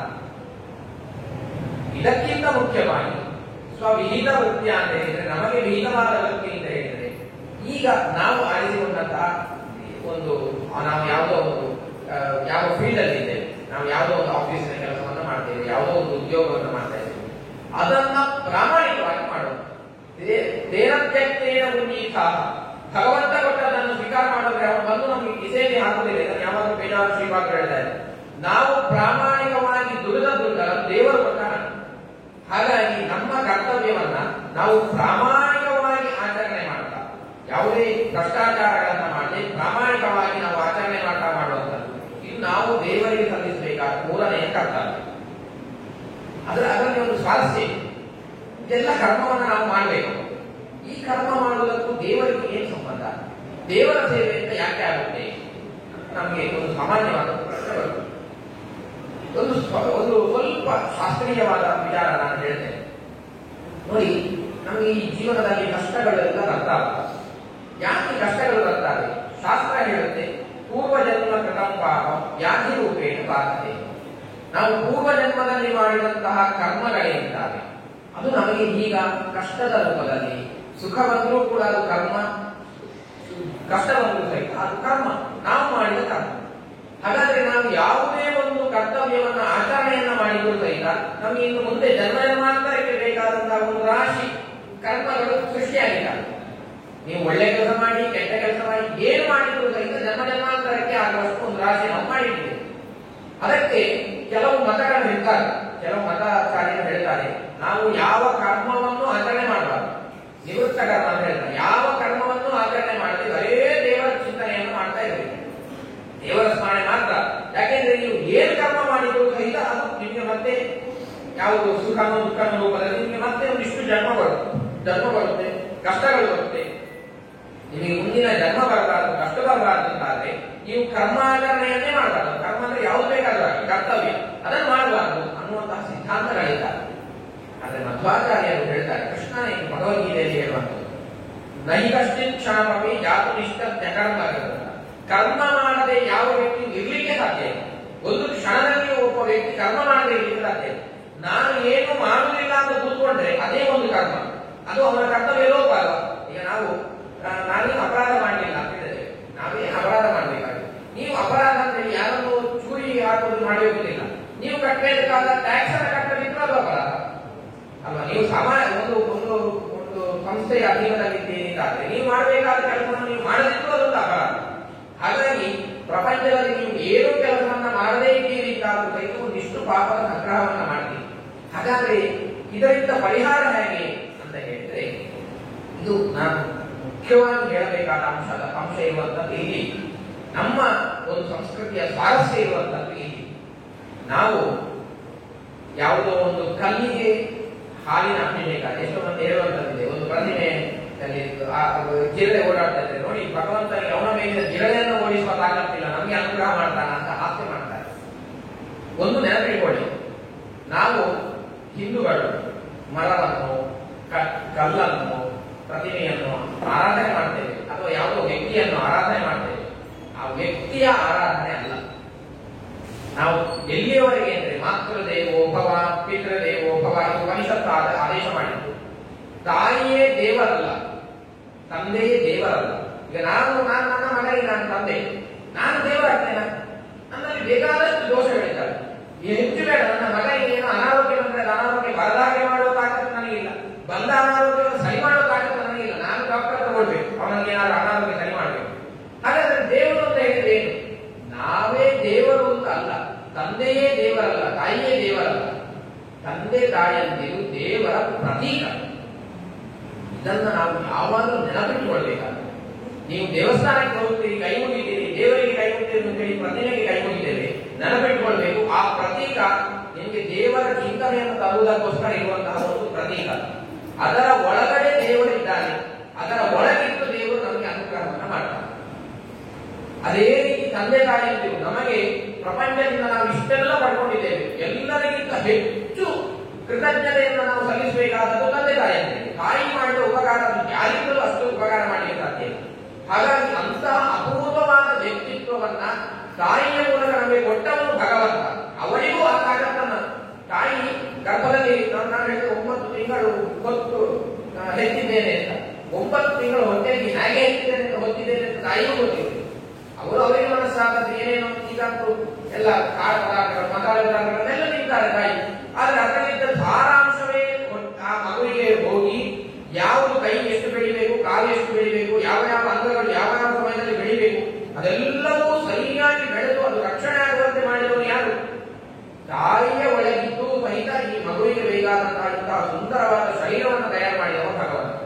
ಹಾಗಾಗಿ ಮಾತೃದೇವೋ ಭವ ಅಂತ ಹೇಳಿದ್ರೆ ತಾಯಿಯ ಮೂಲಕ ನನಗೆ ಇಷ್ಟು ಅನುಗ್ರಹ ಮಾಡಿದ ತಾಯಿಯಲ್ಲಿರುವಂತಹ ಅಪೂರ್ವವಾದ ಚೇತನ ಭಗವಂತ ನಿನಗೆ ನಮಸ್ಕಾರ ಅಂತ ನಾವು ಹೇಳುವಂತ. ಇದು ತಾಯಿ, ತಂದೆ, ಹಿರಿಯರು, ಗುರುಗಳು, ನೀವು ಪ್ರಪಂಚದಲ್ಲಿ ಯಾವ ವಸ್ತುವಿನಿಂದ ಉಪಕಾರವನ್ನು ಪಡೆದರೂ ಸಹಿತ ಆ ವಸ್ತುವಿನ ಮಾಧ್ಯಮವಾಗಿ ಆ ಉಪಕಾರವನ್ನು ಮಾಡಿದವ ಭಗವಂತ. ಹಾಗಾಗಿ ದೇವರ ಸ್ಮರಣೆ ಮೂಲಕ ಆ ವಸ್ತುಗಳನ್ನು ನಾವು ಗೌರವ ಕೊಡುವಂತ.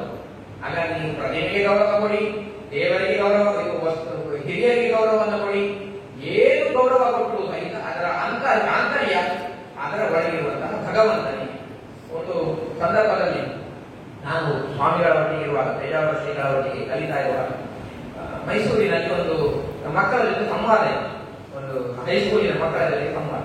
ಒಂದು ಮಗು ಕೇಳಿ, ಒಂದು ಹೆಣ್ಣು ಮಗಳು, ಹೈಸ್ಕೂಲಿನ ಹೆಣ್ಣು ಮಗಳು, ನಾವು ದೇವರು ಅಂತ ಹೇಳಿದ್ರೆ ಅವನು ಪರಿಪೂರ್ಣನಾದವನು, ಸರ್ವೋತ್ತಮನಾದವನು ಅಂತ ಹೇಳುವಂಥದ್ದು. ಯಾರ್ಯಾರು ಮನುಷ್ಯರನ್ನೆಲ್ಲ ನಾವು ದೇವರು ಅಂತ ಆರಾಧನೆ ಮಾಡ್ತೇವೆ. ಈಗ ಸ್ವಾಮಿಗಳು ಬೇರೆಯವರನ್ನೆಲ್ಲ ದೇವರು ಅಂತ ಆರಾಧನೆ ಮಾಡ್ತೇವೆ, ಇದು ಸರಿಯಾ? ಆಗ ಸ್ವಾಮಿಗಳು ಉತ್ತರ, ನೀವು ಆಗಸ್ಟ್ 15ಕ್ಕೆ ನಮಗೆ ಸ್ವಾತಂತ್ರ್ಯ ಬಂದ ದಿನ ಅಂತ ನೀವು ದೇಶಕ್ಕೆ ಗೌರವ ಕೊಡ್ತೀರ. ಹೌದು, ಹಾಗೆ ಕೊಡ್ತೀವಿ, ಸೆಲ್ಯೂಟ್ ಮಾಡ್ತೀವಿ. ಯಾರಿಗೆ ಸೆಲ್ಯೂಟ್ ಮಾಡ್ತೀವಿ? ಧ್ವಜಕ್ಕೆ ಸೆಲ್ಯೂಟ್ ಮಾಡಿ. ಒಂದು ಬಟ್ಟೆಯನ್ನು ಆ ಧ್ವಜ ದೇಶವ ಅಲ್ಲ, ಅದು ಬಟ್ಟೆ ತಂದು ಮತ್ತೆ ಹೇಗೆ ಅದಕ್ಕೆ ನಮಸ್ಕಾರ ಮಾಡ್ತೀವಿ? ಆ ಧ್ವಜ ದೇಶ ಅಲ್ಲ, ಆ ಧ್ವಜ, ಆ ಬಟ್ಟೆಯ ತುಂಡು, ಆ ಬಣ್ಣದಿಂದ ತುಂಬಿದ ಆ ಡಿಸೈನ್ ಇರುವಂತಹ ಬಟ್ಟೆಯ ತುಂಡು, ಅದು ದೇಶದ ಪ್ರತೀಕ. ದೇಶದ ಪ್ರತೀಕವಾಗಿ ನೀವು ಹೇಗೆ ಧ್ವಜಕ್ಕೆ ನಮಸ್ಕಾರ ಮಾಡ್ತೀರೋ ಹಾಗೆ ಪ್ರಪಂಚದಲ್ಲಿರುವ ಪ್ರತಿಯೊಂದು ಜೀವಿಯು ಸಹಿತ ಭಗವಂತನ ಪ್ರತೀಕ. ಭಗವಂತನ ಪ್ರತೀಕವಾಗಿ ನೀವು ಪ್ರತಿಯೊಬ್ಬ ಜೀವಿಗೂ ಗೌರವವನ್ನು ಸಲ್ಲಿಸಬೇಕು ಅಂತ ನನ್ನ ಸರಳವಾದ ಒಂದು ವಿಧಾನ. ಇಷ್ಟು ಪಕ್ಕ ಇಲ್ಲದೆ ನನಗೆ ಮಕ್ಕಳಿಗೆ ಹೇಗೆ ಅರ್ಥ ಮಾಡಬೇಕು, ಅವರ ಒಂದು ಸುಂದರವಾದ ನಿದರ್ಶನದಲ್ಲಿ ಇದು ಯಾವ ಸಿದ್ಧ ನಾನು ಒಂದು ಅನೇಕ ವಿಚಾರಗಳನ್ನು ನೋಡಿ ನಾನು ಹೇಳ್ತಾ ಇರುವಂತದ್ದು, ಯಾವ ಮತಗಳಲ್ಲಿಯೂ ಇಲ್ಲದ ಅಪೂರ್ವವಾದ ಒಂದು ಸಿದ್ಧಾಂತ ನಮ್ಮಲ್ಲಿ ಇರುವಂತದ್ದು. ನೋಡಿ, ಈ ಒಂದು ಈ ಅಂಶವನ್ನು ನಾವು ಇಟ್ಕೊಳ್ಳೋದ್ರಿಂದ ಎಷ್ಟು ಉಪಕಾರ ಆಗುತ್ತೆ ನೋಡಿ. ಎಲ್ಲವನ್ನು ನಾನು ಇವಾಗ ಸಮನ್ವಯ ಮಾಡ್ತೇನೆ. ನಾನು ಇಷ್ಟು ಹೇಳಿದ್ದನ್ನು ಒಟ್ಟಿಗೆ ನಾನು ಸೇರಿಸಿ ನಿಮಗೆ ಹೇಳ್ತೇನೆ. ನಾವು ನಮ್ಮ ಕರ್ತವ್ಯವನ್ನು ಮಾಡಬೇಕು, ದೇವರ ಆಜ್ಞೆ ಎನ್ನುವ ದೃಷ್ಟಿಯಿಂದ ಕರ್ತವ್ಯವನ್ನು ಮಾಡಬೇಕು. ಹಾಗಾಗಿ ದೇವರ ಯಾರು ಭಗವದ್ ಭಕ್ತನಾಗಿದ್ದಾನೆ ಅವನು ಕರ್ತವ್ಯದಿಂದ ವಿಮುಖನಾಗ್ತಾನೆ, ಪಲಾಯನ ಮಾಡಿ ಬರೇ ದೇವರ ಸ್ಮರಣೆ ಮಾಡ್ತಾ ಇರ್ತಾನೆ ಅಲ್ಲ. ಅವನು ಅವನ ಕರ್ತವ್ಯವನ್ನು ಮಾಡಬೇಕು. ಆಯ್ತು, ಅವನ ಕರ್ತವ್ಯವನ್ನು ಮಾಡ್ತಾ ಇದ್ದಾನೆ ಹೇಳಿ ದೇವರ ಆರಾಧನೆ ಮಾಡಬೇಕಿಲ್ವಾ? ದೇವರ ಆರಾಧನೆಯನ್ನು ಮಾಡಬೇಕು. ಶಾಸ್ತ್ರ ವಿಹಿತವಾದಂತಹ ಪೂಜೆ ಪುರಸ್ಕಾರಾದಿಗಳನ್ನು ಸಹಿತ ಮಾಡಬೇಕು. ನಾನು ಆಗ ಹೇಳಿದೆ, ಶ್ರಾದ್ದಾದಿಗಳನ್ನು ಮಾಡುವ ಬದಲು ಇದಕ್ಕೆ ನಾವು ಅನಾಥಾಶ್ರಮಕ್ಕೆಲ್ಲ ಬರ್ತೇವೆ. ಶಾಸ್ತ್ರದ ಒಂದು ಸ್ವಾರಸ್ಯ ಇದೆ ನೋಡಿ. ನಮ್ಮ ಪಾಪ ಪರಿಹಾರಕ್ಕಾಗಿ ನಾವು ಕೊಡುವ ದಾನಕ್ಕೂ ಯಾರೋ ಬಡವರಿಗೆ ನಾವು ಕೊಡುವ ದಾನಕ್ಕೂ ವ್ಯತ್ಯಾಸ. ನಾವು ಎಲ್ಲಕ್ಕೂ ದಾನ ಅಂತ ಹೇಳುವ ಸಮಾನವಾದ ಪದವನ್ನು ಉಪಯೋಗ ಮಾಡಬೇಕು. ನಾವು ದಾನ ಅಂತ ವಸ್ತುತಃ ಶಾಸ್ತ್ರದಲ್ಲಿರುವ ದಾನ ಅಂತ ಅದು ಯಾರು ದಿನನಿತ್ಯ ಗಾಯತ್ರಿ ಜಪವನ್ನ ಅನುಷ್ಠಾನ ಮಾಡ್ತಾ ಇರ್ತಾನೆ, ಬ್ರಾಹ್ಮಣ ವರ್ಣದಲ್ಲಿ ಹುಟ್ಟಿದವ ಅಲ್ಲ, ಬ್ರಾಹ್ಮಣ ವರ್ಣದಲ್ಲಿ ಹುಟ್ಟಿ ಗಾಯತ್ರಿ ಅನುಷ್ಠಾನ ಮಾಡ್ತಾನೆ. ಬರೇ ಬ್ರಾಹ್ಮಣ ವರ್ಣದಲ್ಲಿ ಹುಟ್ಟಿ ಅವನು ಗಾಯತ್ರಿಯಾಗಿ ಜಪಗಳನ್ನು ಸಂಧ್ಯಾವಂದನೆಯನ್ನು ಮಾಡಿದ್ರೆ ಅವನಿಗೆ ಬೇರೆ ಹೆಸರು ಬ್ರಹ್ಮಬಂಧು ಅಂತ ಶಾಸ್ತ್ರ ಕರೀತಾರೆ.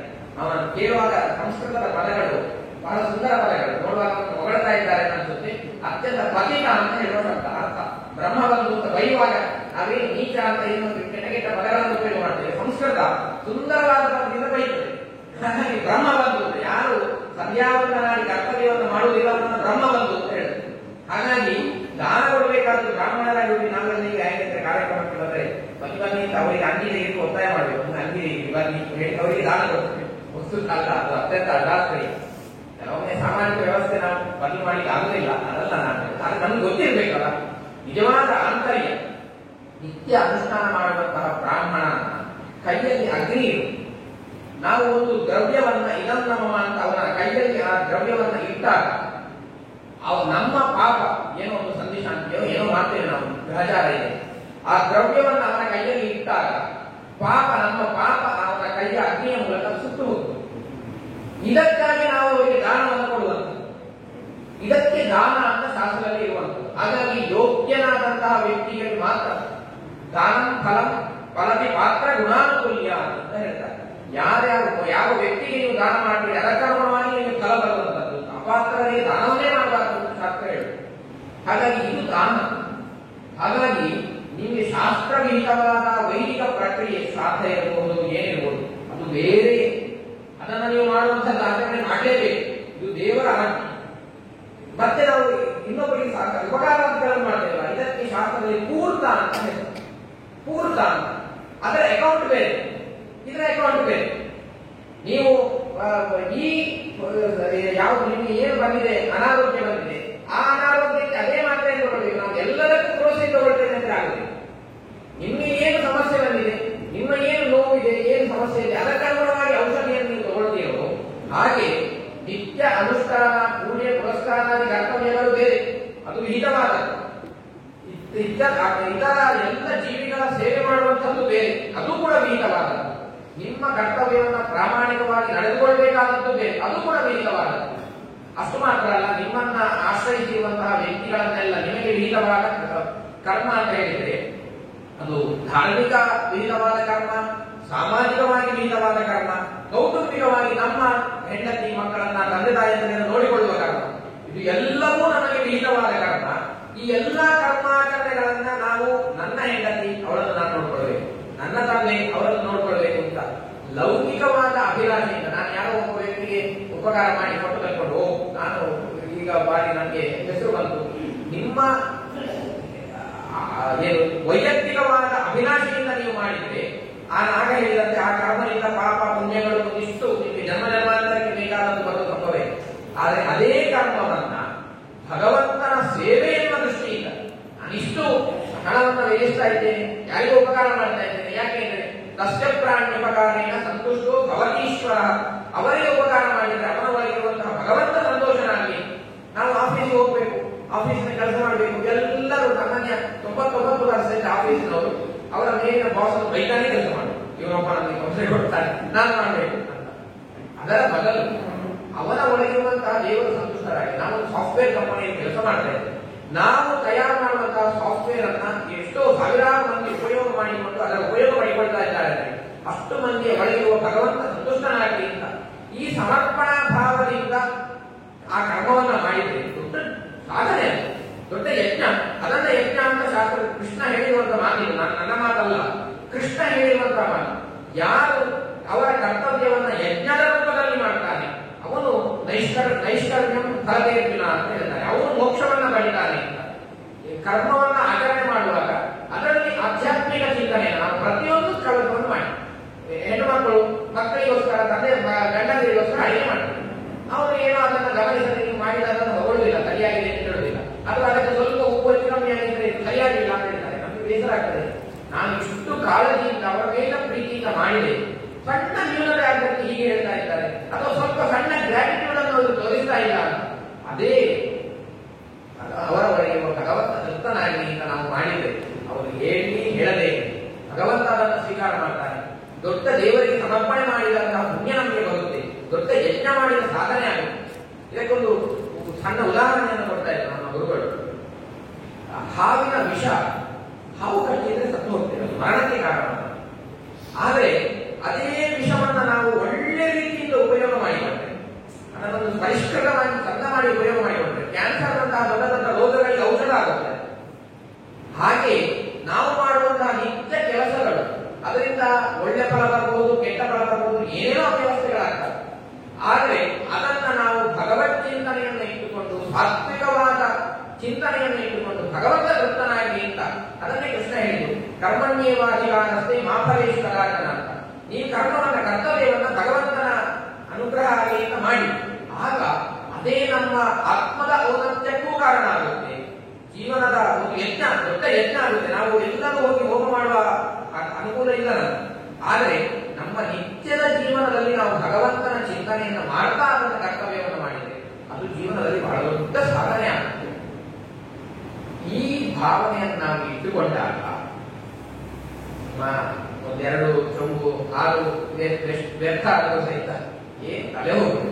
ಯಾಕೆಂದ್ರೆ ಅದರಿಂದ ದೊಡ್ಡ ಫಲ ಬರುತ್ತೆ. ಅಥವಾ ನಿಮ್ಮ ಯಾವುದೋ ಒಂದು ಕೆಲಸದಿಂದ ಇನ್ನು ಯಾರಿಗೂ ಹೋಗುವ ಸಣ್ಣ ಒಂದು ಹಿಂಸೆ ಆಯಿತು, ಇನ್ನೊಂದು ಏನೋ ಸಣ್ಣ ಅನ್ಯಾಯಗಳಾಯಿತು, ಅವ್ಯವಸ್ಥೆ ಆಯಿತು, ತಲೆಬಿಸಿ ಇಲ್ಲ. ಯಾಕೆಂದ್ರೆ ಇದಕ್ಕಿಂತ ದೊಡ್ಡ ಫಲ ನಮಗೆ ಬರ್ತಾ ಇದೆ, ಇದಕ್ಕಿಂತ ದೊಡ್ಡ ಅನುಭವ ನಮಗೆ ಆಗ್ತಾ ಇದೆ. ಈ ಹಿನ್ನೆಲೆಯಲ್ಲಿ ನಮ್ಮ ಎಲ್ಲ ಸಂಸ್ಕೃತಿ ನಡೆದು ಬಂದಿರುವಂತದ್ದು, ನಾವು ಮಾಡುವಂತಹ ಪೂಜಾ ಪುನಸ್ಕಾರಾದಿಗಳು, ಯಾವುದು ದಾನ ಧರ್ಮಾದಿಗಳು ಎಲ್ಲವೂ ಸಹಿತ ಈ ಭಗವದ್ಗೀತೆಯಿಂದ ಕೂಡಿದ್ದದ್ದು ಅಂತ ಹೇಳುವ ಭಾವನೆ ಬಂದಾಗ ಆಗ ನಮಗೆ ಇದರಲ್ಲಿ ಬಂದಂತಹ ನ್ಯೂನತೆಗಳು ದೊಡ್ಡ ಸಮಸ್ಯೆಯಾಗಿ ಕಾಣುತ್ತಿದೆ. ಈ ಭಾವನೆಗಳನ್ನು ನಾವು ನಮ್ಮ ಮಕ್ಕಳಲ್ಲಿ ತಿದ್ದಬೇಕು ಅಂತ ಹೇಳುವುದು ನನ್ನ ಒಂದು ಅಭಿಲಾಷೆ. ಈ ಭಾವನೆಯನ್ನ ಇದು ಯಾಕೆಂದ್ರೆ ಕೃಷ್ಣ ಭಗವದ್ಗೀತೆಯನ್ನು ಉಪದೇಶ ಮಾಡಿದರೆ, ಭಗವದ್ಗೀತೆಯನ್ನು ನಾವು ಹೇಳಿದ್ದೇವೆ, ಭಗವದ್ಗೀತೆಯ ಸಾರವನ್ನು ನಾವು ಯಾವ ತಿಳ್ಕೊಳ್ಬೇಕು. ಒಂದು ಸಂದರ್ಭದಲ್ಲಿ ಯುರೋಪಿನ ಒಬ್ಬರು ಯೂನಿವರ್ಸಿಟಿಗೆ ಒಬ್ಬರು ಕ್ರಿಶ್ಚಿಯಾನೋ ಅಂತ ಹೇಳುವಂತಹ ಒಬ್ಬ ಹೆಣ್ಮಗಳು, ಅವರದ್ದೊಂದು ಲೆಕ್ಚರ್ ಇತ್ತು ಅಲ್ಲಿ ಮಾಹೇಲಿ, ನಾನು ಮಣಿಪಾಲದಲ್ಲಿ. ಅವರಿಗೆ ಬಹಳ ಭಗವದ್ಗೀತೆ ಬಗ್ಗೆ ಭಾರಿ ಸಾಧನೆ, PhD ಎಲ್ಲ ಅದರಲ್ಲಿ PhD ಮಾಡಿರೋದು. ಒಂದು ಇಷ್ಟೇ ಮಂದಿ ಇದ್ರು ಆ ಸಭೆಯಲ್ಲಿ. ಆಕೆ ಬಂದುಕೊಂಡ್ರೆ, ನೀವು ಭಗವದ್ಗೀತೆಯನ್ನು ಪೂರ್ಣ ಓದಿರೋರು ಯಾರಿದ್ದೀರಿ? ಯಾರೂ ಇಲ್ಲ. ನಮ್ಮ ಭಾರತೀಯರು ನಾವು ನಮ್ಗೆ ಅವನು ಯಾರೋ ಭಗವದ್ಗೀತೆ ಸುಮ್ಮನೆ ಹೇಳಿಕೊಂಡ್ರೆ ಓದು ಗಲಾಟೆ ಮಾಡಿದ್ರು.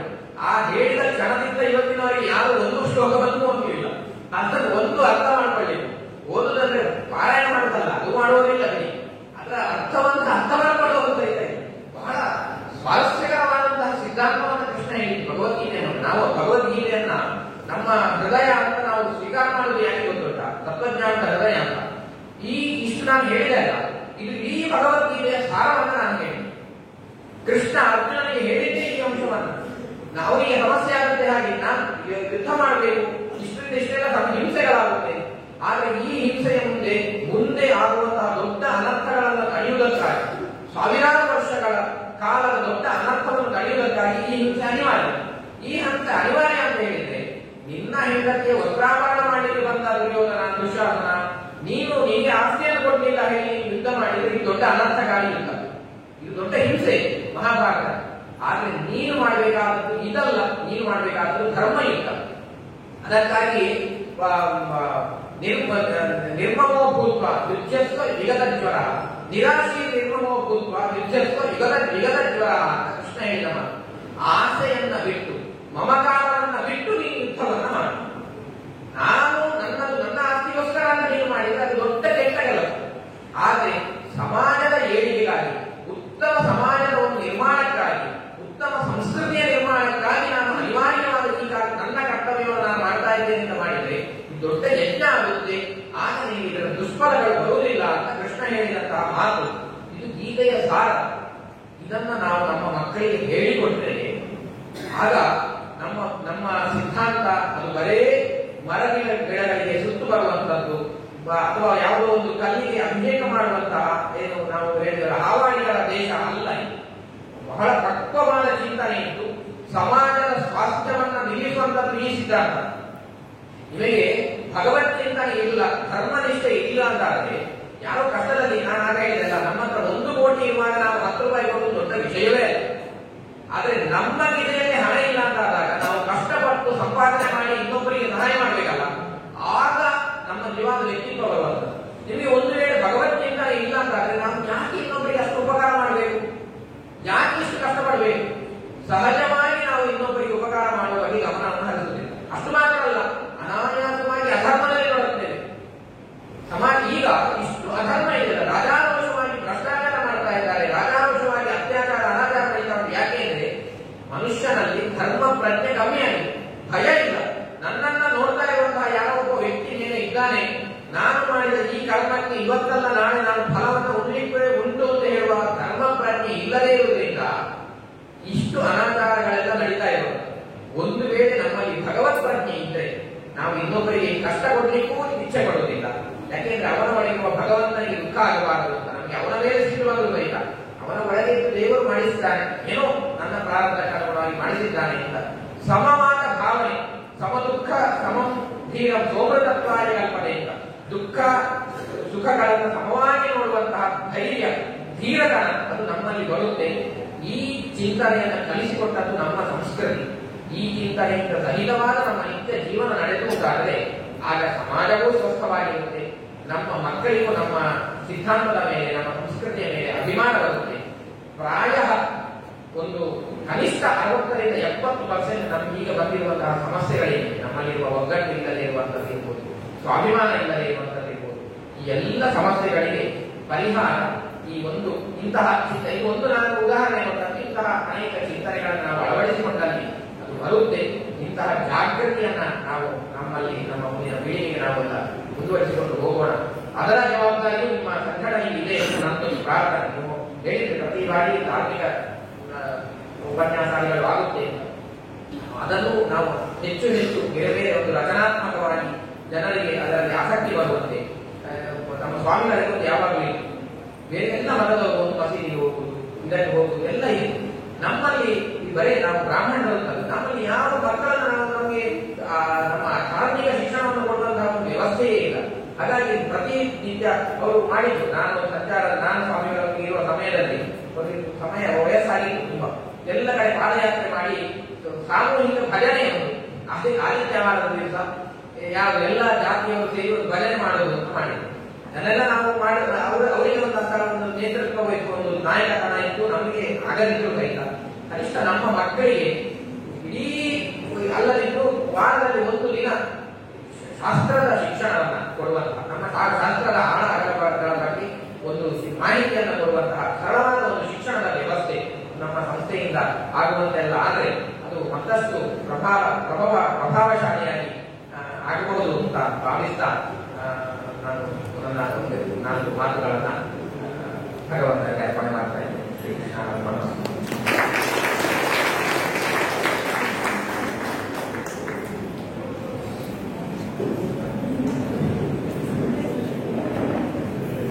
ಪೂರ್ಣಗೊಳಿಸ್ತಾ ಇದ್ದೇವೆ. ಅಧ್ಯಕ್ಷೀಯ ನುಡಿಗಾಗಿ ನಾವು ಕಾಯ್ತಾ ಇದ್ದೇವೆ. ಇಷ್ಟು ಹೊತ್ತು ಮುಕ್ಕಾಲು ಗಂಟೆ ಇವತ್ತು ಉಪನ್ಯಾಸ ಅಂತ ಹೇಳಿ ನಾನು ಬಹಳ ಕಷ್ಟದಿಂದ ಹೇಳಿದ್ದು ಹೌದು ಆನಂದ ತೀರ್ಥರಲ್ಲ. ಯಾಕೆ ಹೇಳಿದ್ರೆ 2 ದಿನದ ಉಪವಾಸ ವ್ರತದಲ್ಲಿದ್ದವರು ಅವರು.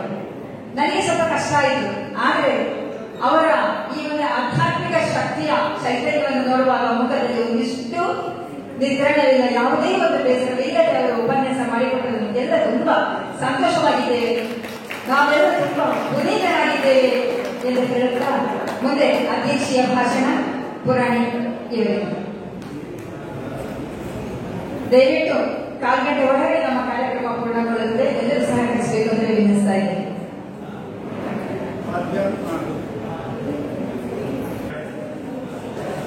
ಈಗ ಪೂರ್ಣಿಮಾ ಹೇಳಿದರು, ವೈಷ್ಣವರಿಗೆ ಆಪ್ತರಿಗೆ ಮುಖ್ಯವಾಗಿ 2 ಉಪವಾಸ, 2 ಏಕಾದಶಿ. ನಾನು ಸುಬ್ರಹ್ಮಣ್ಯಕ್ಕೆ ನಿನ್ನೆ ಹೋಗಬೇಕಿತ್ತು, ಸ್ವಾಮಿಗಳು ಹೇಳಿದ್ರು ಪುರಾಣಿಕರೆ 2 ಉಪವಾಸ ಬರ್ತದೆ, ಆ ದಿವಸ ನೀವು ತೀರ್ಥ ಮಾತ್ರ ತಗೊಳ್ಬೇಕು, ಒಂದು ಮಂತ್ರಾಕ್ಷರ ಕೂಡ ಕೊಡುವಂತಹ ವ್ಯವಸ್ಥೆ ಇಲ್ಲ, ಒಂದು ದಿವಸ ಮುಂಚಿತವಾಗಿ ಬನ್ನಿ. ನಾನು 1992 ಇಸ್ವಿಯಲ್ಲಿ ಅಯೋಧ್ಯೆಯ ಆ ದಾಂತ್ಯ ಉರುಳುವ ಸಂದರ್ಭದಲ್ಲಿ ಪೇಜಾವರ ಶ್ರೀಗಳು ಮತ್ತು 8 ಜನ ಸ್ವಾಮಿಗಳ ಜೊತೆ ನಾನು ಅಯೋಧ್ಯೆಗೆ ಹೋಗಿದ್ದೆ. ಬೆಂಗಳೂರಿನಿಂದ ಹೊರಟು ಬಸ್ಸಲ್ಲಿ ಮಧ್ಯದಲ್ಲಿ ಇದೇ ರೀತಿ 2 ಉಪವಾಸ ಬಂತು. ನಿರ್ಜಲ ಉಪವಾಸ, ತೀರ್ಥ ಬಿಟ್ಟು ಅಲ್ಲಿದ್ದಂತಹ ಸಂತರು ಬೇರೆ ಏನನ್ನೂ ತಿಳಿದಿಲ್ಲ. ನಮಗೆ ಒಂದು ಹೊತ್ತು ಸರಿಯಾದ ಸಮಯಕ್ಕೆ ಊಟ ಇಲ್ಲದಿದ್ರೆ ಏನು ತಳಮಳ ಆಗ್ತದೆ, ಹೆಂಡತಿಗೆ ಯಾರಿಗೆಲ್ಲ ಶಾಪ ಕೊಡಲಿಕ್ಕೆ ಸಾಧ್ಯ ಕೊಡ್ತೇವೆ. ಆಲೋಚನೆ ಮಾಡಿ, ಈ ಕರ್ತವ್ಯ ಪ್ರಜ್ಞೆ, ಈ ರೀತಿಯ ಒಂದು ಸಿದ್ಧಾಂತ ನಾನು ಮಾಡಲೇಬೇಕು ಎನ್ನುವಂತ ನಿಯಮ ಶಿಸ್ತು ನಮ್ಮಲ್ಲಿ ಇದ್ರೆ ಇದು ಕಷ್ಟ ಆಗಲಿಕ್ಕೆ ಸಾಧ್ಯ ಇಲ್ಲ.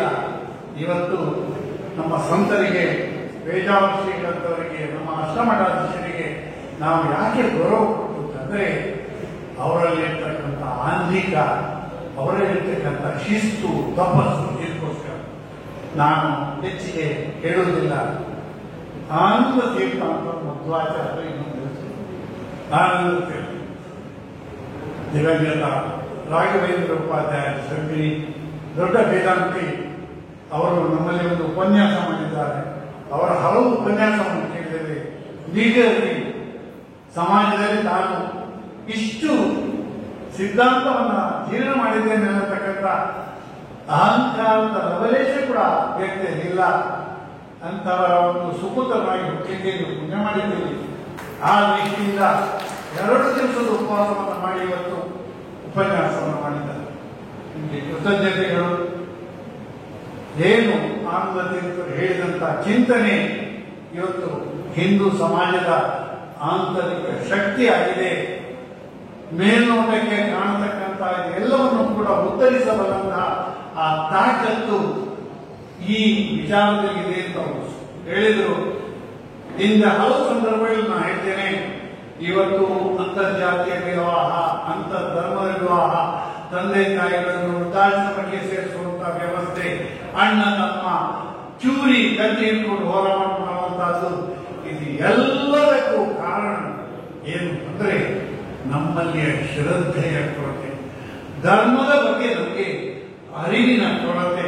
ಅದನ್ನ ಆಚಾರ್ಯರು ಬಹಳ ಸೊಗಸಾಗಿ ಹೇಳಿದ್ದಾರೆ. ಒಂದು ಮಗುವನ್ನ ಒಂದು ಬೊಟ್ಟು ಮಾಡಿ ಈ ತಪ್ಪು ಮಾಡಿದೆ ನೀನು ಅಂತ ಹೇಳಿದಾಗ ಆ ಕೈ ತೋರಿಸದೆ ಆ ಮಗುವಿನ ತಪ್ಪಿಗಿಂತ 3 ಪಾಲು ತಪ್ಪು ನಿನ್ನಲ್ಲಿದೆ. ಒಬ್ಬ ತಂದೆಯಾಗಿ, ಒಬ್ಬ ತಾಯಿಯಾಗಿ, ಒಬ್ಬ ಅಜ್ಜಿಯಾಗಿ ನಿಮ್ಮ ಕರ್ತವ್ಯವನ್ನು ನೀವು ಮಾಡದಿದ್ದ ಕಾರಣ ಹೀಗೆ ಆಯ್ತು ಎನ್ನುವುದನ್ನು ಹೇಳ್ತಾರೆ. ಆ ದೃಷ್ಟಿಯಿಂದ ಯೋಗ್ಯವಾದಂತಹ ಒಂದು ಚಿಂತನೆ ಇವತ್ತು ಮೂಡಿ ಬಂದಿದೆ. ಧನ್ಯವಾದಗಳು. ನನ್ನನ್ನ ಏನೋ ಉಪಚಾರ ಹೊಗಳಿದ್ದಾರೆ ಅಂತ ಒಂದು ಪ್ರೀತಿ ಅಲ್ಲ ಬಂಧುಗಳೇ. ಕಳೆದ 10 ವರ್ಷದಿಂದ ನಮ್ಮ ಈ ನೌಕೆಯ ಸಾರಥ್ಯವನ್ನು ವಹಿಸಿದಂತವರಿದ್ದಾರೆ. ಒಂದು 10-15 ಜನರ ಒಂದು ಟೀಮು, ಅದರಲ್ಲಿ ಅಧ್ಯಕ್ಷರು, ಕಾರ್ಯದರ್ಶಿಗಳು, ಜೊತೆ ಕಾರ್ಯದರ್ಶಿಗಳು, ಖಜಾಂಚಿಗಳು ಒಟ್ಟಿಗೆ ಸೇರಿ ಒಂದು ರಥವನ್ನು ಹೇಳ್ಕೊಂಡು ಹೋಗ್ತಾರೆ. ನನಗೆ ಎಷ್ಟೋ ಸಂದರ್ಭದಲ್ಲಿ ಆಚಾರ್ಯ ಉಡುಪಿಯಲ್ಲಿ ನೋಡಿದಾಗ ಆ ಬ್ರಹ್ಮ ರಥ ಲೀಲಾಜಾಲವಾಗಿ ಹೋಗ್ತದೆ. ಆ ನಮ್ಮೊಂದು ಶ್ರದ್ಧೆ ಉಂಟು. ಕೃಷ್ಣ ಕೂತಂತ ರಥವನ್ನು ಬಹಳ ಮುಚ್ಚಿಕೊಂಡು ಆ ಇಷ್ಟು ದಪ್ಪದ ಆ ಹಗ್ಗವನ್ನು ನಾನು ಕೂಡ ಎಳೆಯುತ್ತೇನೆ ಅಂತೇನೆ. ಹಾಗೆ ಎಳೆಯುವಂತಹ ವ್ಯಕ್ತಿಯ ಮನಸ್ಸಿನಲ್ಲಿ ಏನಿದೆ ಗೊತ್ತಾ?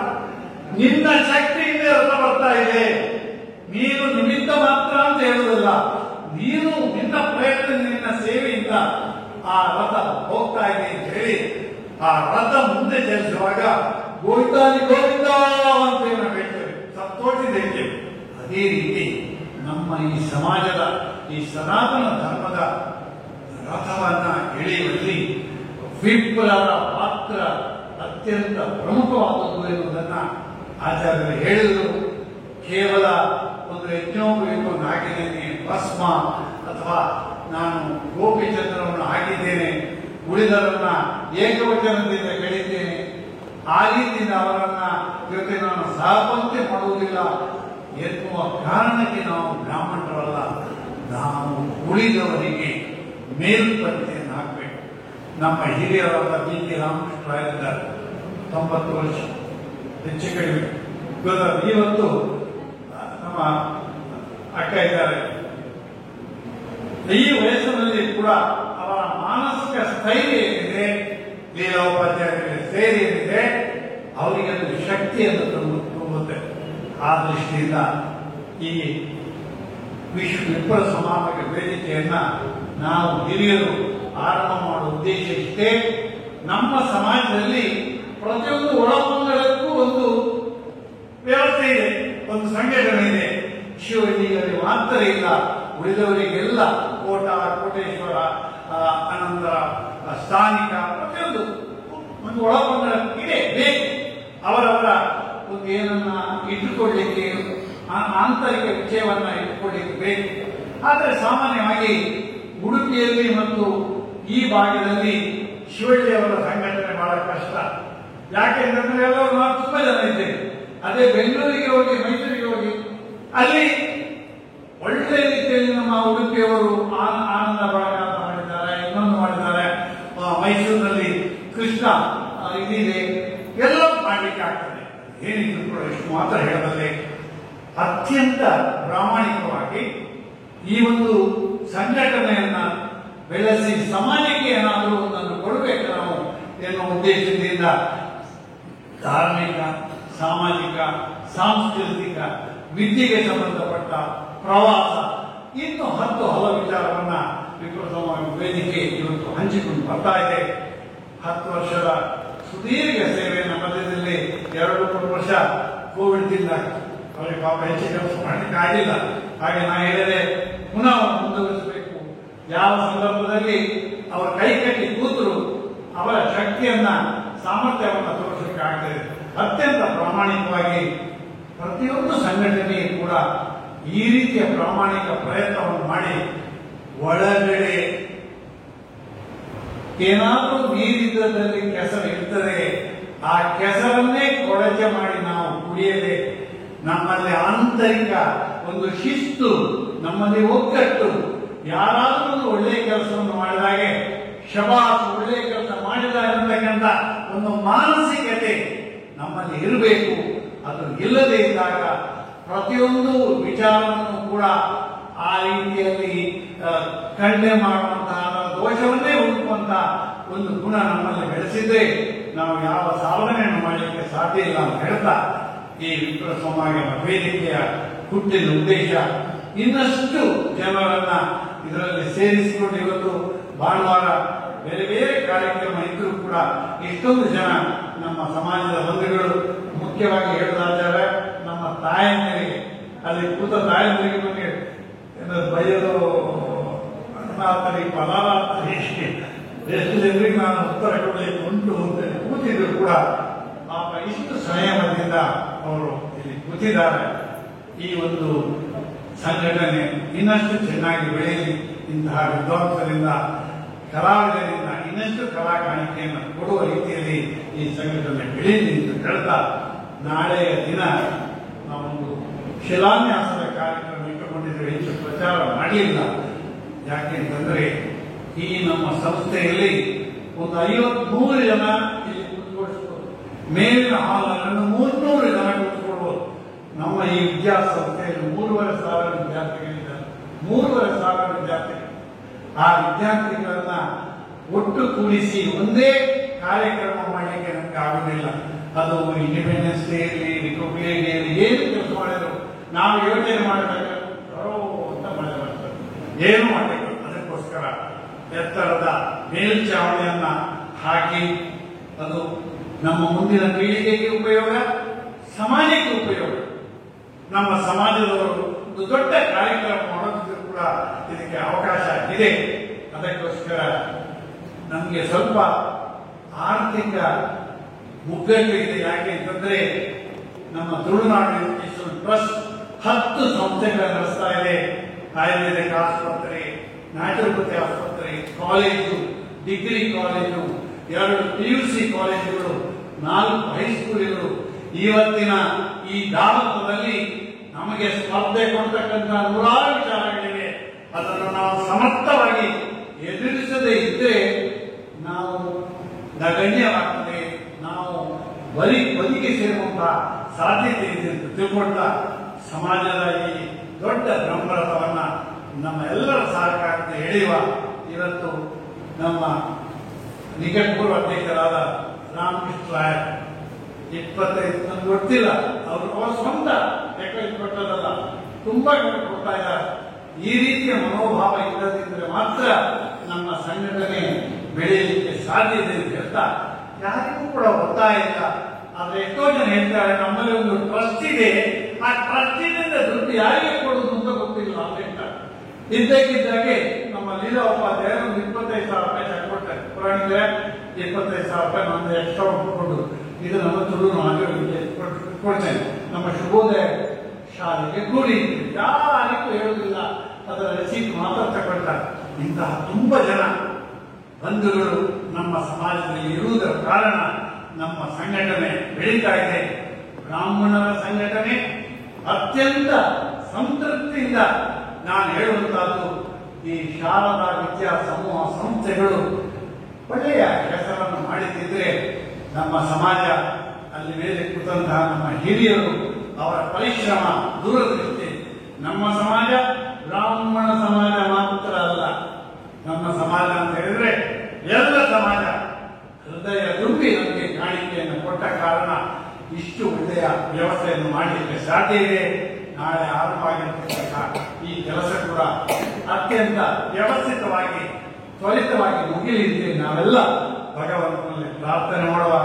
ನನಗೆ ಕಳೆದ ಬಾರಿಯ ಈ 10 ವರ್ಷದ ಅವಧಿಯಲ್ಲಿ ಅವರು ಮಾಡಿದಂತಹ ಸೇವೆ ಯಾವುದೇ ರೀತಿ ಇದರಲ್ಲಿ ನಾನು ಅಧ್ಯಕ್ಷ, ನಾನು ಕಾರ್ಯದರ್ಶಿ, ನಾನು ಖಜಾಂಚಿ, ನಾನು ಸಾಮಾನ್ಯ ಸದಸ್ಯ ಅಂತಲ್ಲ.